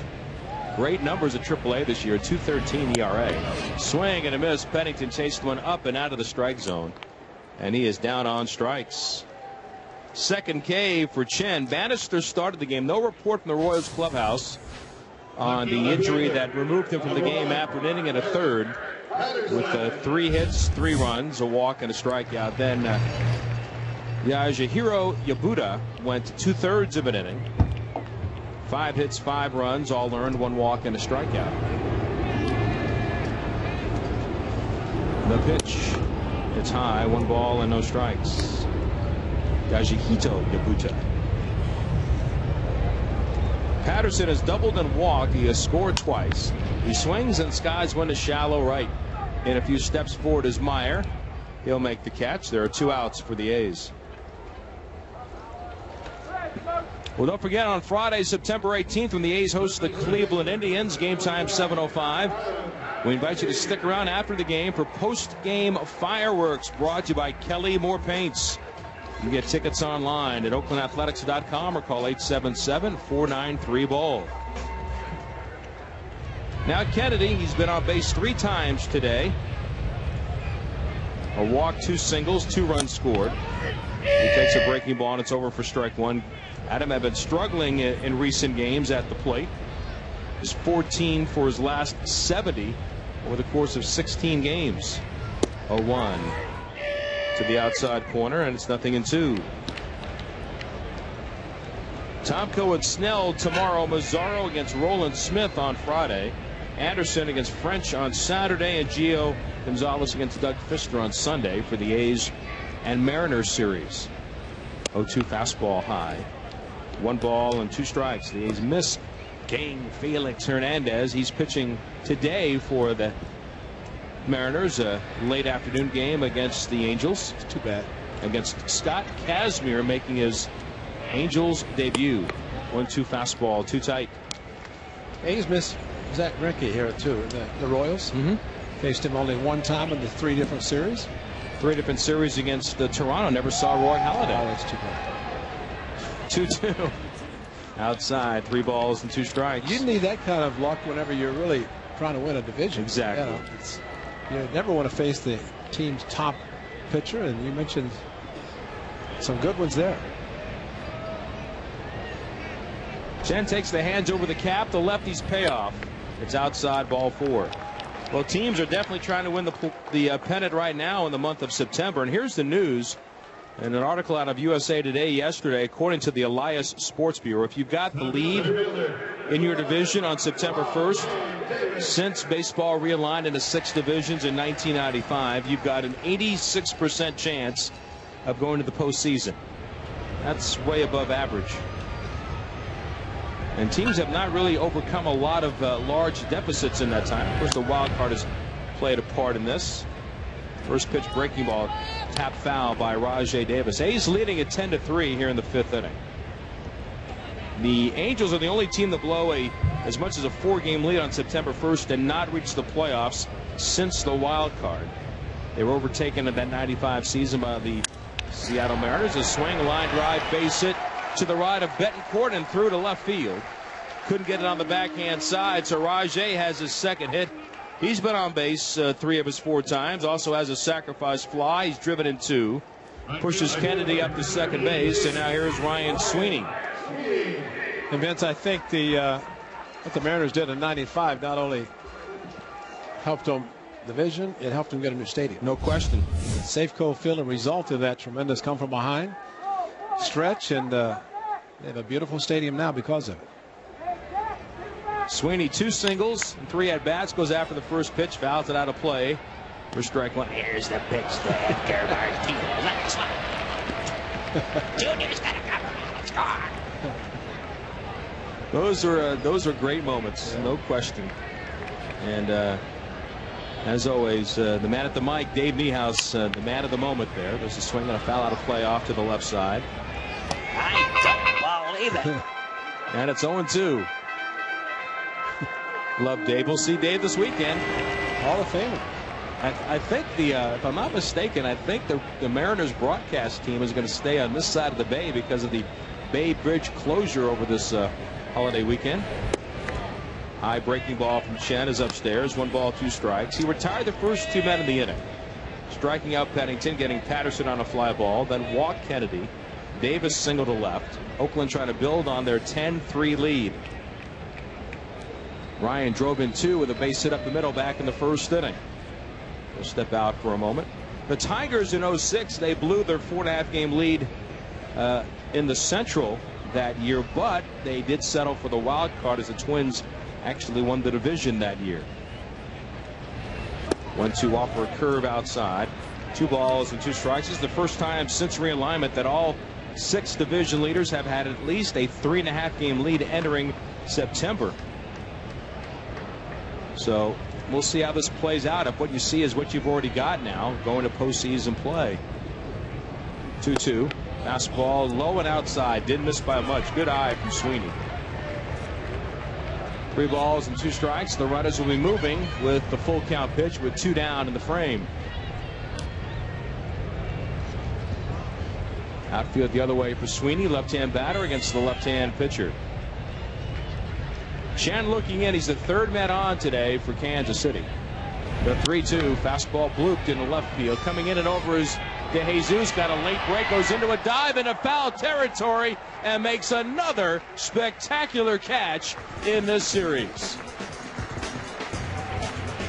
He took a unique route. He came around the baseball, but he recovered in time.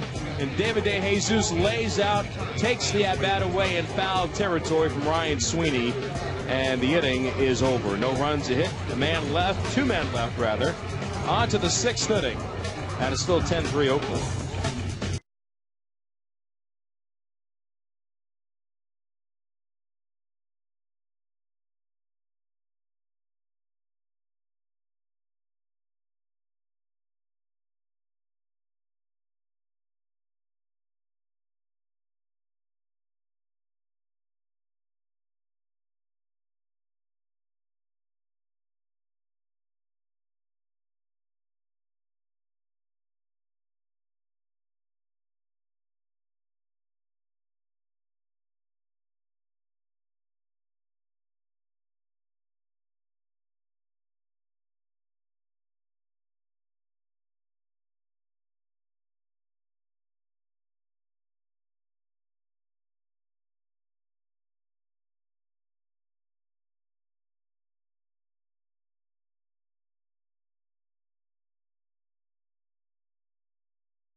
Leading off the top of the 6th inning, number 27, Ryan Pena.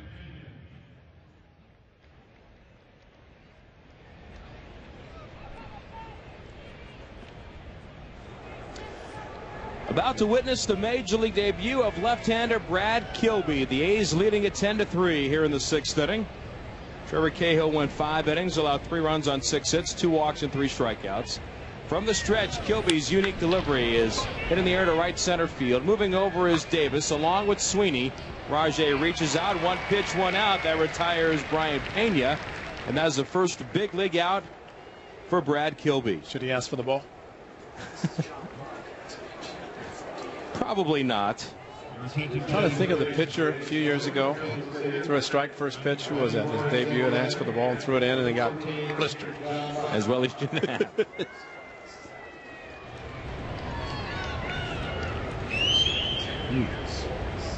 John Buck now pitch hitting for Jose Guillen, and the delivery from Kilby is high, ball 1. We got the update out of the clubhouse finally from the Royals. Right shoulder fatigue filled Brian Bannister, made his afternoon very short, just an inning and a third. Fastball to Buck. He skies it in a shallow center field. Pennington is out. Davis coming in, and toward left center, he'll make the catch. Quickly 2 outs. And Guillen left the game with hamstring soreness. And here comes Mitch Meyer. Kilby out of Elk Grove, 6'2", 230. He is 26 years of age, went to San Jose State. Actually went there as an offensive player. Then later in his career at San Jose State, he converted to the mound. Fastball to the outside corner, a strike, and it's 0-1 to Mitch Meyer. Last year at Sacramento, 7-2 in 51 games. 2 saves in 70 innings. Got just a cursory look in spring training this year. He was not invited to camp, but he was brought over for a day or two. He delivers outside, 1 ball, 1 strike. Kilby a 2.13 ERA this season at AAA Sacramento. Likeable fellow, and a swing and a shot into right. There's a base hit. Lefty on lefty as Meyer singles in front of Ryan Sweeney. That's the first hit allowed by Brad Kilby. Much of his family still lives in the Elk Grove area. And hopefully there are some Kilby representatives out here today. Now Betancourt with the A's leading 10-3. 84 pitches thrown this afternoon by Trevor Cahill. The set and the pitch. Fastball down and away, ball 1. What the A's want to do in the final month of the season and work to perfection for Trevor Cahill, throwing the 5 innings, leaving with the lead as the A's try to manage the innings down the stretch for the starts that remain for the young arms that are in the A's rotation. 1-0 pitch down and away, 2 balls and no strikes.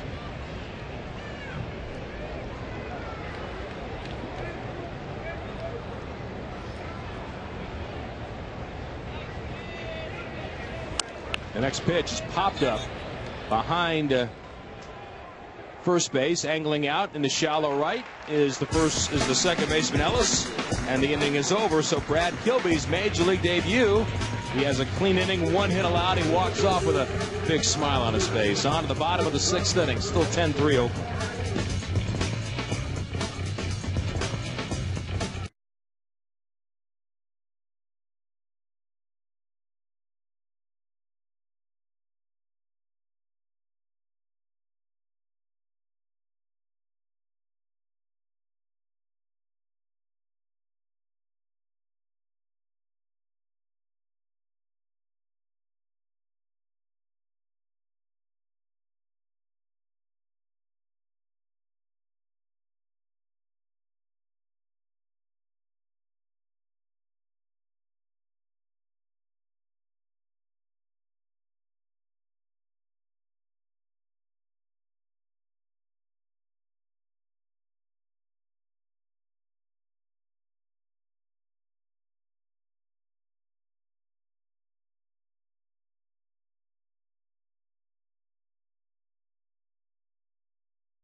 From Bruce Chen, down and in.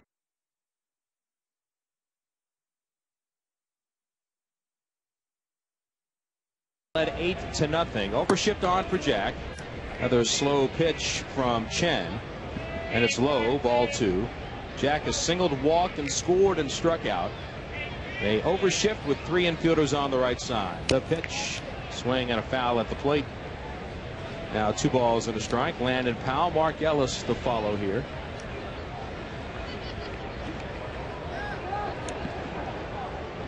So Brad Kilby has made his major league debut for the Athletics.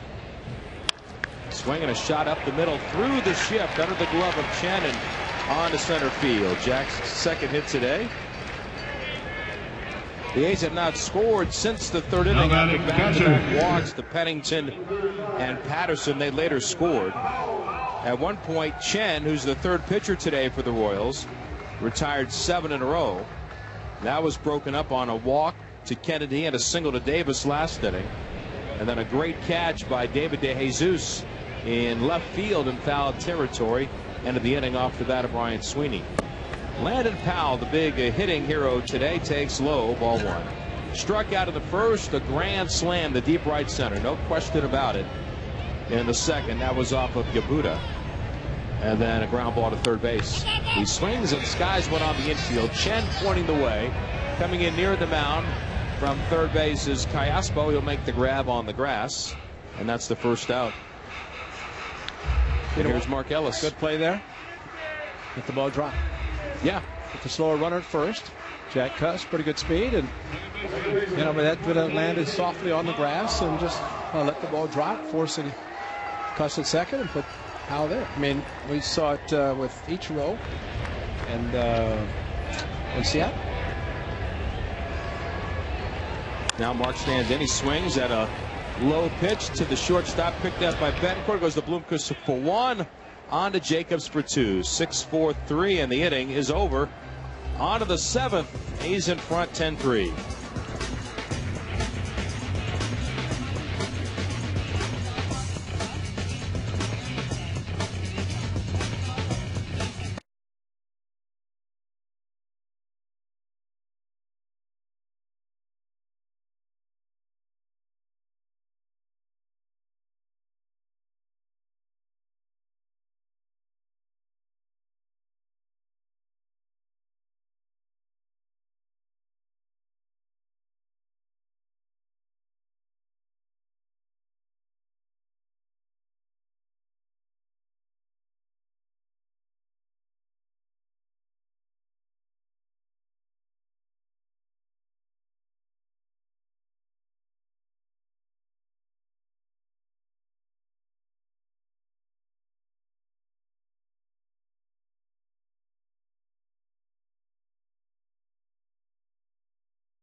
Top of the 7th inning, A's lead at 10-3. Here's Ray. And here's to the bottom of the 7th. As Kilby, 2 pitches in this at bat to Anderson. It's 1-1 count. Kilby making his major league debut today. A very effective sixth inning, and he is 1-2 to Anderson here in the 7th.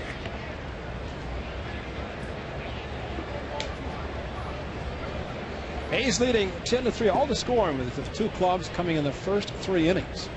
In fact, the last 3, just 2 hits combined for Kansas City and the Athletics. That ball fouled back. Dibs were good. 28. 20 counted them. Robert Vaughn left, so he didn't have to share with him. He's getting ready to go for his post game over at the Holiday Inn with Kurt Suzuki and Gio Gonzalez. The 1-2, a fly ball to left center. And it's going to be an easy play for Patterson. He makes the foot out for the first out here in the 7th inning. Robert Vaughn headed over to the Holiday Inn. Should be a nice afternoon with a couple of young players. Kurt Suzuki, the workhorse of the Athletics behind the plate, and Joe Gonzalez. It's the extra innings on the road. 13,920 on this double play Wednesday, the final game of the series with the Royals. Seattle Mariners in town tomorrow night, the first of a 4-game series on this 7-game homestand. David DeJesus topped the batting order. And the first pitch from Kilby, a good pitch, good fastball for strike. You were talking earlier about DeJesus, and the interesting thing about his stolen bases or lack thereof.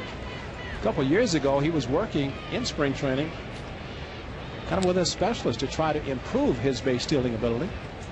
So a little surprising with his speed that he has not stolen more. Pitch misses outside, the count 1-1. Because I think the Royals kind of the same situation the A's are in, although they do have a couple of hitters in the lineup that have some pop, but need to try to manufacture runs, and speed obviously is the way to do it, and the A's have shown that in the last couple of months. Stealing bases and playing the game the aggressive way. 1-1 to Kilby. Foul ball as ball was up and into DeJesus, and he backed off, but the ball caught his bat.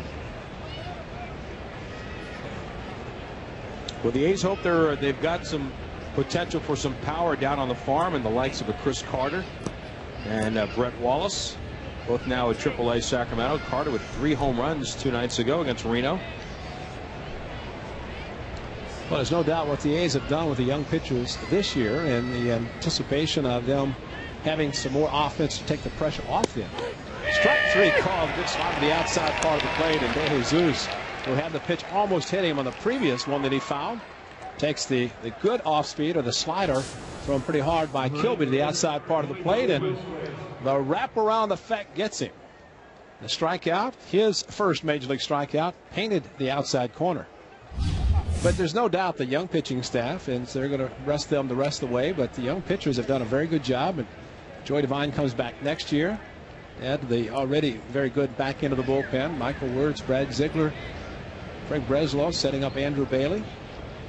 So get some offense, and the pitchers that have another year under the belt next year should be outstanding for the ball club. Willie Bloomquist, he is 1 for 3 this afternoon. Takes the first pitch outside for ball. Second half of the year, there's a good chance to see Josh Outman back in the big leagues with the A's. Dan Geis. How about Tim Hudson getting back to the big leagues last night? That's great. 1-0 to Bloomquist, the right-handed hitter, and swing and a miss and a high fastball. Yeah, that's good. I mean, it's great, as a matter of fact. Tim Hudson, who, if you think about the big three, Mulder, Hudson, and Zito. Mulder, of course, the shoulders injuries, and Tim Hudson elbow, but Barry Zito just keeps on trucking, moving along, and makes every start. Fastball inside corner, great location, and it's a called strike 2. Bloomquist steps out, walks around a little bit. Long-time Seattle Mariner, now with the Kansas City Royals. Yeah, there was a 3-hour and 19-minute rain delay last night, and I'm saying, well, Tim Hudson said, I haven't pitched since July of last year. I can wait another 3 hours. That's right. The 1-2 to Bloomquist, that's fouled down the right side. Kind of reminds me of the long rain delay they had several years ago with the fireworks. The game ended at about 5 in the morning on 4th of July. And the Mets and the Braves, Rick Camp with the home run. Shot the fireworks, and it was a wake-up call for several thousand people around the Braves Stadium. They shot the fireworks. It was July the 5th, though. 1-2 to Bloomquist, misses inside. Count 2-2. We're in the top of the 7th inning. The A's are leading by a score of 10-3, trying to take the rubber game of the series. 11 hits for the A's, no errors for the 10 runs. Royals 3 runs on 7 hits. Set up inside as Powell, and the pitch swung and a miss. The pitch outside. Good fastball as Bloomquist fires his helmet and his bat, as he knows he swung at ball 3, but instead, second strikeout for Brad Kilby in his major league debut. 1 hit in 2 innings. And we head to the bottom of the 7th with the A's leading 10-3.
For the Athletics in the bottom of the 7th inning, first baseman, number 10, Derek Martin. With the A's leading 10-3, the fourth pitcher for the Royals, it will be Ramon Colon, who is pitching against the Athletics, and Derek Martin is his first batter, and it's a first pitch strike, as you could hear Jim Joyce yell it out. Colon pitched a third of an inning last night, one of 4 pitchers the Royals used in the 7th inning. To get out of that inning, they did score 1 to make it a 4-3 game, but that was the end as Joaquin Soria came on and got the A's out the last 2 innings. Pitches outside for a ball. 1-1 the count to Derek Martin, who is 0 for 3 this afternoon. Colon with the pitch, a fastball, and it's grounded towards first base, handled by the first baseman Jacobs. He feeds to Colon, covering first base, and that is out number 1 here in the 7th inning. That was quite a parade of relievers. 4 of them were used in 1 inning. And nobody could consistently throw strikes. Yeah. And I think they lulled the A's to sleep. That's what they did. So many balls, exactly. Walk, and it seemed like every guy came in and walked the batter, and then they finally got out of it. Cliff Pennington up for his 4th at bat. He is 0 for 2. He's had a walk and he scored a run. Colon's second appearance against the Athletics this year. He gave up a home run to Kurt Suzuki when the Royals were in town. And that was actually at Kauffman Stadium in the early part of August. First pitch is a ball to Pennington, batting left-handed against the right-handed Colon. Infield pretty much straight away. The outfield shading Pennington left field, and fastball inside corner for strike. The A's will have the Seattle Mariners in town tomorrow night as they continue this 7-game homestand. First of a 4-game series. Thursday night, Friday night, 6:05 Saturday, 1:05 Sunday afternoon. Pitches outside, the count 2-1. Nice last night on Comcast Sportsnet California. Kind of behind the scenes, showing a lot of different things going on here at the Coliseum. Really? This was, I had you on, Vinny. It must have been really behind the scenes because we didn't see them. All access, as they called it. Chef Rodney down in the kitchen shows all the preparation of the food that for the suites and for the people down at Diamond level and all the various concessions around the Coliseum. It's slider inside and a swing and miss by Pennington. No, you were featured. Featured. Yeah, we talked about you. Shot at the back of my head, is that correct? Kind of brought it all under focus, right? The best was Clay Wood as he was mic'd. And we were talking to him down as they were getting ready to go out for the bottom of the 6th inning to drag the infield. And Clay was okay, and then he sprinted over to first base, and there was a different tone of his voice. It just kind of... So that was a pretty long sprint for him because he's usually riding the tractor John Deere around the infield. Eric Patterson, and he takes the first pitch outside from Colon. It's a ball. Patterson, a pretty good afternoon as he doubled, scored a run, walked, scored a run in his first 2 at-bats, then flew out to right field. So he is 1 for 2. I thought you guys did a great job with the Brody going all over the Coliseum. Yeah. 1-0. Good fastball for strike. I thought the best was the out-of-town scoreboard. And they were talking about you could actually probably have dinner in the A's out-of-town scoreboard. Fenway Park? No. No. You barely want to go out there, much less try to have a dinner. But nice and clean here at the Coliseum. Fastball inside to Pena. Kind of tried to backhand. The ball went off his shin guard over toward Timmy and the Bat Boys. The on-deck circle.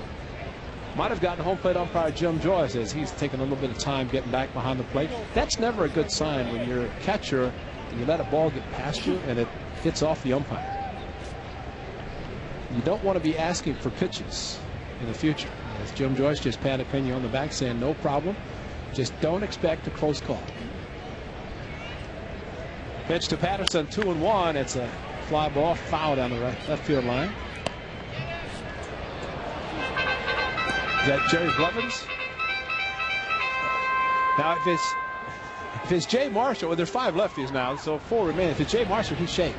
Right. Yeah, he's completely clean shaven. So the beard is gone. It is gone. It was gone this morning. 2-2 to Patterson. It's inside, and it's now 3-2. Blevins pitched last night, as did Marshall. So we'll have a new pitcher in the 8th inning. If it is Brad Kilby, very good 2 innings. A's leading 10-3. So we will not see Andrew Bailey, we hope. Now Eric Patterson, for some reason, out of the batter's box. And it is a count of 3-2. I don't know what the question was about, but took a little bit of extra time. Now back in the box as Colon winds and delivers the 3-2, another foul ball. Remaining at 3-2. Maybe there's a problem with the count. That happened in Anaheim when Rajay Davis thought it was strike 3. And Tim McClellan told him to foul the ball and brought him back, and Rajay didn't come close. Got an extra swing. Line drive towards left center, and it is a diving catch again by David DeJesus. Looked like the ball was going to be in the gap, but DeJesus, as he did last inning, this time to left center, a diving, sprawling catch to rob Eric Patterson probably of extra bases. So that is the bottom of the 7th inning. We head to the top of the 8th. It's the Athletics 10 and the Royals 3.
All right, thank you, Ray. Here comes Alberto Callaspo. He takes a strike on the outside corner. Never get tired of hearing those calls. No, that was great. And that was, and then the next night to have an 11-0 lead with Tim Hudson on the mound, and win 12-11 on a walk-off by Scott Hatteberg pinch hitting. It is Jerry Blevins that's come on for the 2nd day in a row. He worked 2 innings last night for the A's after being called up from AAA. Next pitch is lined toward the A's bullpen. Nice play down there by Jordan. Left-handed ball boy. Nice snag.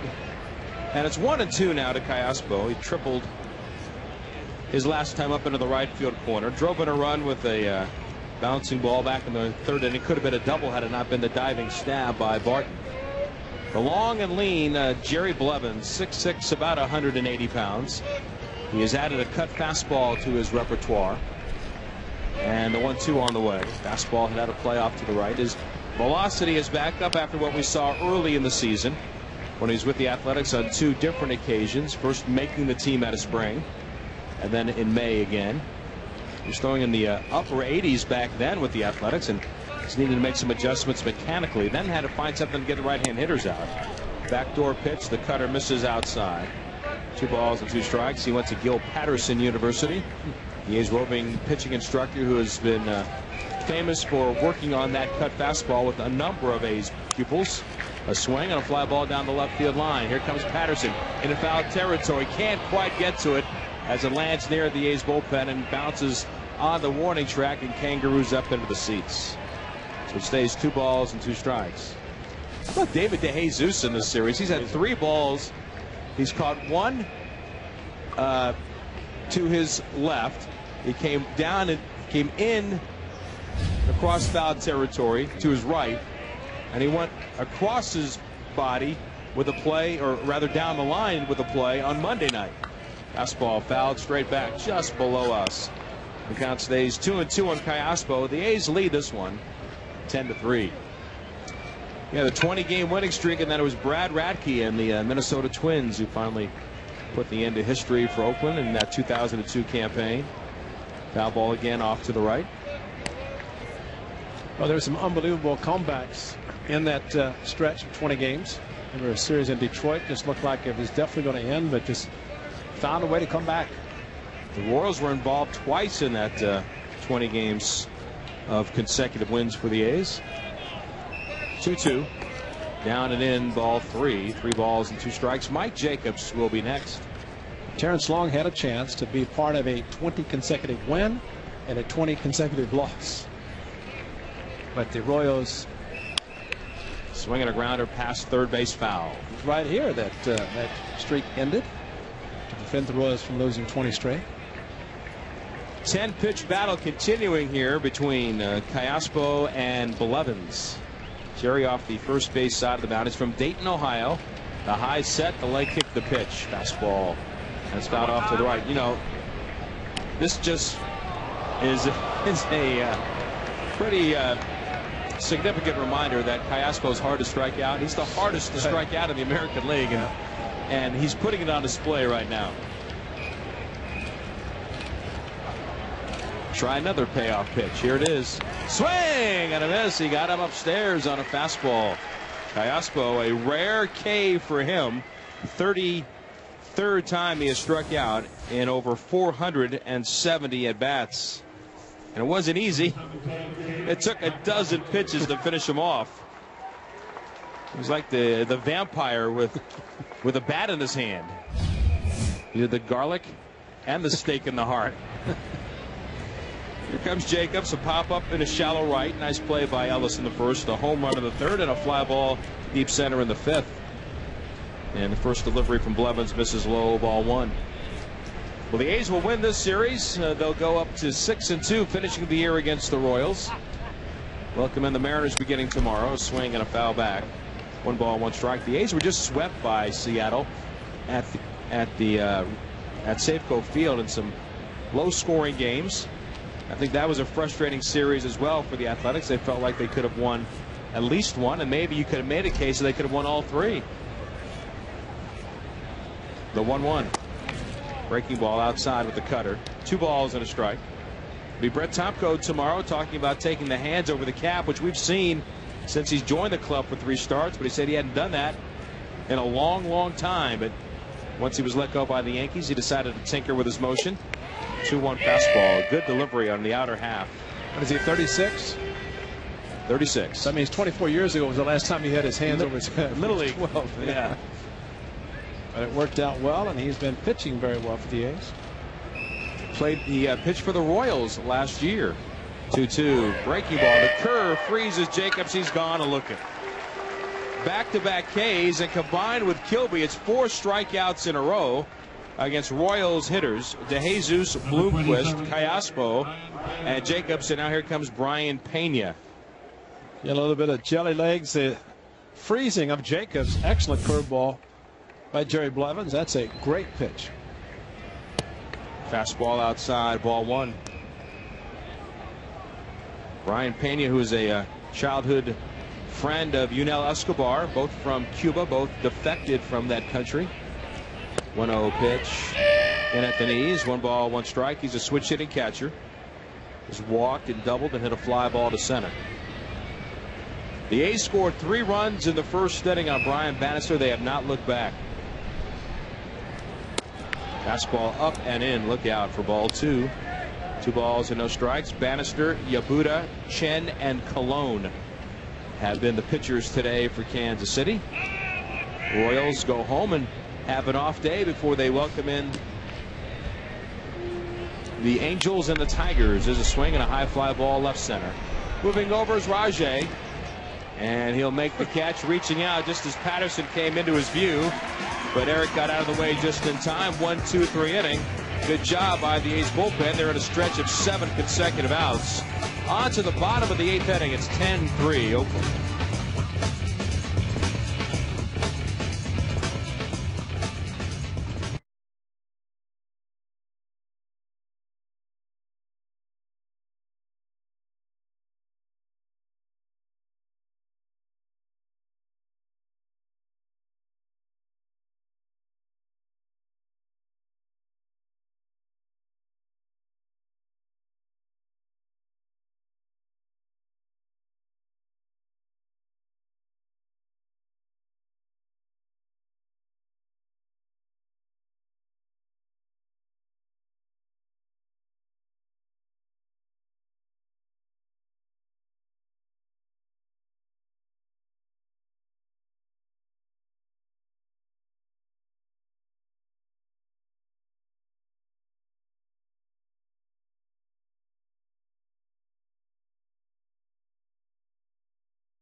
Adam Kennedy will start the bottom of the 8th for the A's. They enjoy a 10-3 lead on the Royals. Let's pause 10 seconds. Station identification.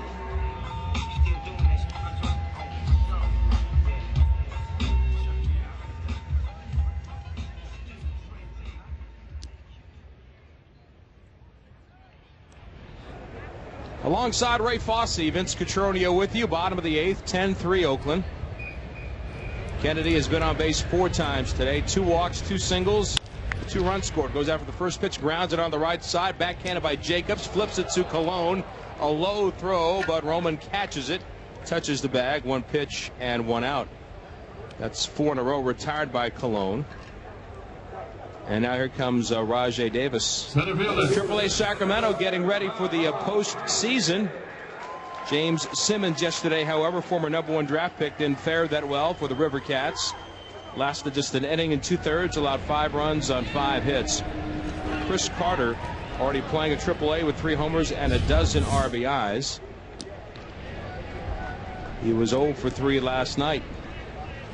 Adrian Cardenas playing up there as well. Fastball strike to Davis, and it's 0-1. Cardenas batting .248 at AAA, got up to a very slow start. Remember, began the year at AA, where he was having a very solid campaign. 0-1, swung on, popped up behind third base. Callaspo drops the glasses, staying on the dirt portion of the infield, makes the play off to the side, and there are 2 outs. AA Midland getting a chance to go to postseason with a good second half. They've got Tyson Ross going tonight. The Cal product, 4-3 with a 4.28 ERA at AA. Archie Gilbert from Cal State East Bay was 3 for 3 yesterday. His 29th stolen base. Adrian Cardenas, Graham Godfrey, and Chris Carter to the Texas League postseason All-Star team. First pitch, a strike to Sweeney. It's 0-1. Carter, the Texas League Player of the Year. No surprise about that. Darren Bush, the Texas League Manager of the Year. So congratulations to Darren Bush for that honor. Carter at .337 with 24 homers, 101 driven in. A swing and a roll to third. Callaspo has it to his left. On to first. The A's go 1-2-3. On to the 9th to wrap this one up. A's in front 10-3.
to the top of the 9th inning, and Dana Evelyn is back with the Athletics, and he's in the ball game. He is the 4th pitcher of the day, following Trevor Cahill, Brad Kilby's major league debut, Jerry Blevins, and now Dana Evelyn.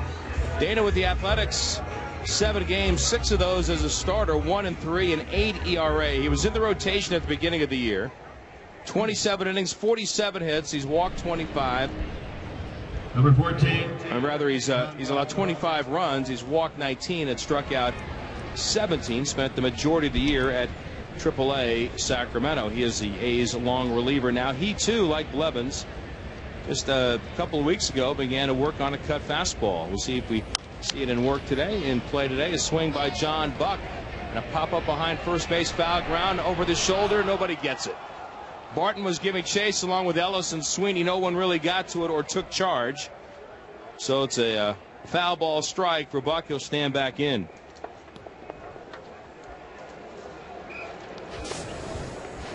Evelyn 8-6 in 21 starts at AAA this year.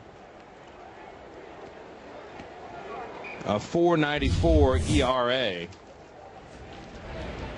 His first start for the A's was against Nick Adenhart. The game, the 3rd game of the season. That game down in Anaheim. Next pitch outside, 1 ball, 1 strike. A no decision out of the game. He left that game trailing 3-0. The A's eventually won it 6-4. Here comes the 1-1. Fastball bounced to third. Waiting for it is Kennedy. Sets his feet, sends it across the infield in time, and there's 1 out. 8 consecutive outs by the A's bullpen. They try to wrap this one up with a 10-3 win.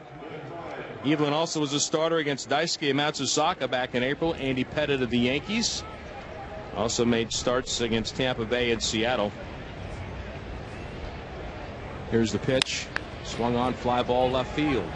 Moving over forward is Patterson along with Rajay Davis. Rajay coming all the way over toward left center. And that ball drops. And standing at second base is Meyer. That's a gift double. That's Patterson's ball, and Rajay Davis has got to get out of the way. I mean, I can understand the center fielder is supposed to cover the ground, but he went beyond the boundaries that time. And Patterson just got out of the way very early and allowed Davis to keep on coming, where that was as routine a play as it could be for Patterson. But a long run for Davis. And now here comes Betancourt. The set and the delivery by the lefty, swung on, fly ball center. This one definitely Rajay's ball. There's some folks hooting and hollering there as Rajay makes the catch. 3 batters faced, 4 pitches thrown, 2 outs, and now the last chance is Josh Anderson. Before that last pitch was made, I saw Patterson put his glove up and open mouth, closed mouth to Rajay Davis, like the middle infielder. You. Anderson has singled and scored, struck out and fly to left. It's been a good game from the get-go for the Athletics against the Royals. Fastball inside, ball 1, bouncing back after the disappointing 4-3 loss last night, stranding 11 base runners as the Royals even the series. Left-hand swinging Anderson awaits the 1-0 pitch from Evelyn. He kicks in, delivers, and it's grounded up the middle. To his right is Ellis. He can't get it. Around third is Meyer, and he will score a run.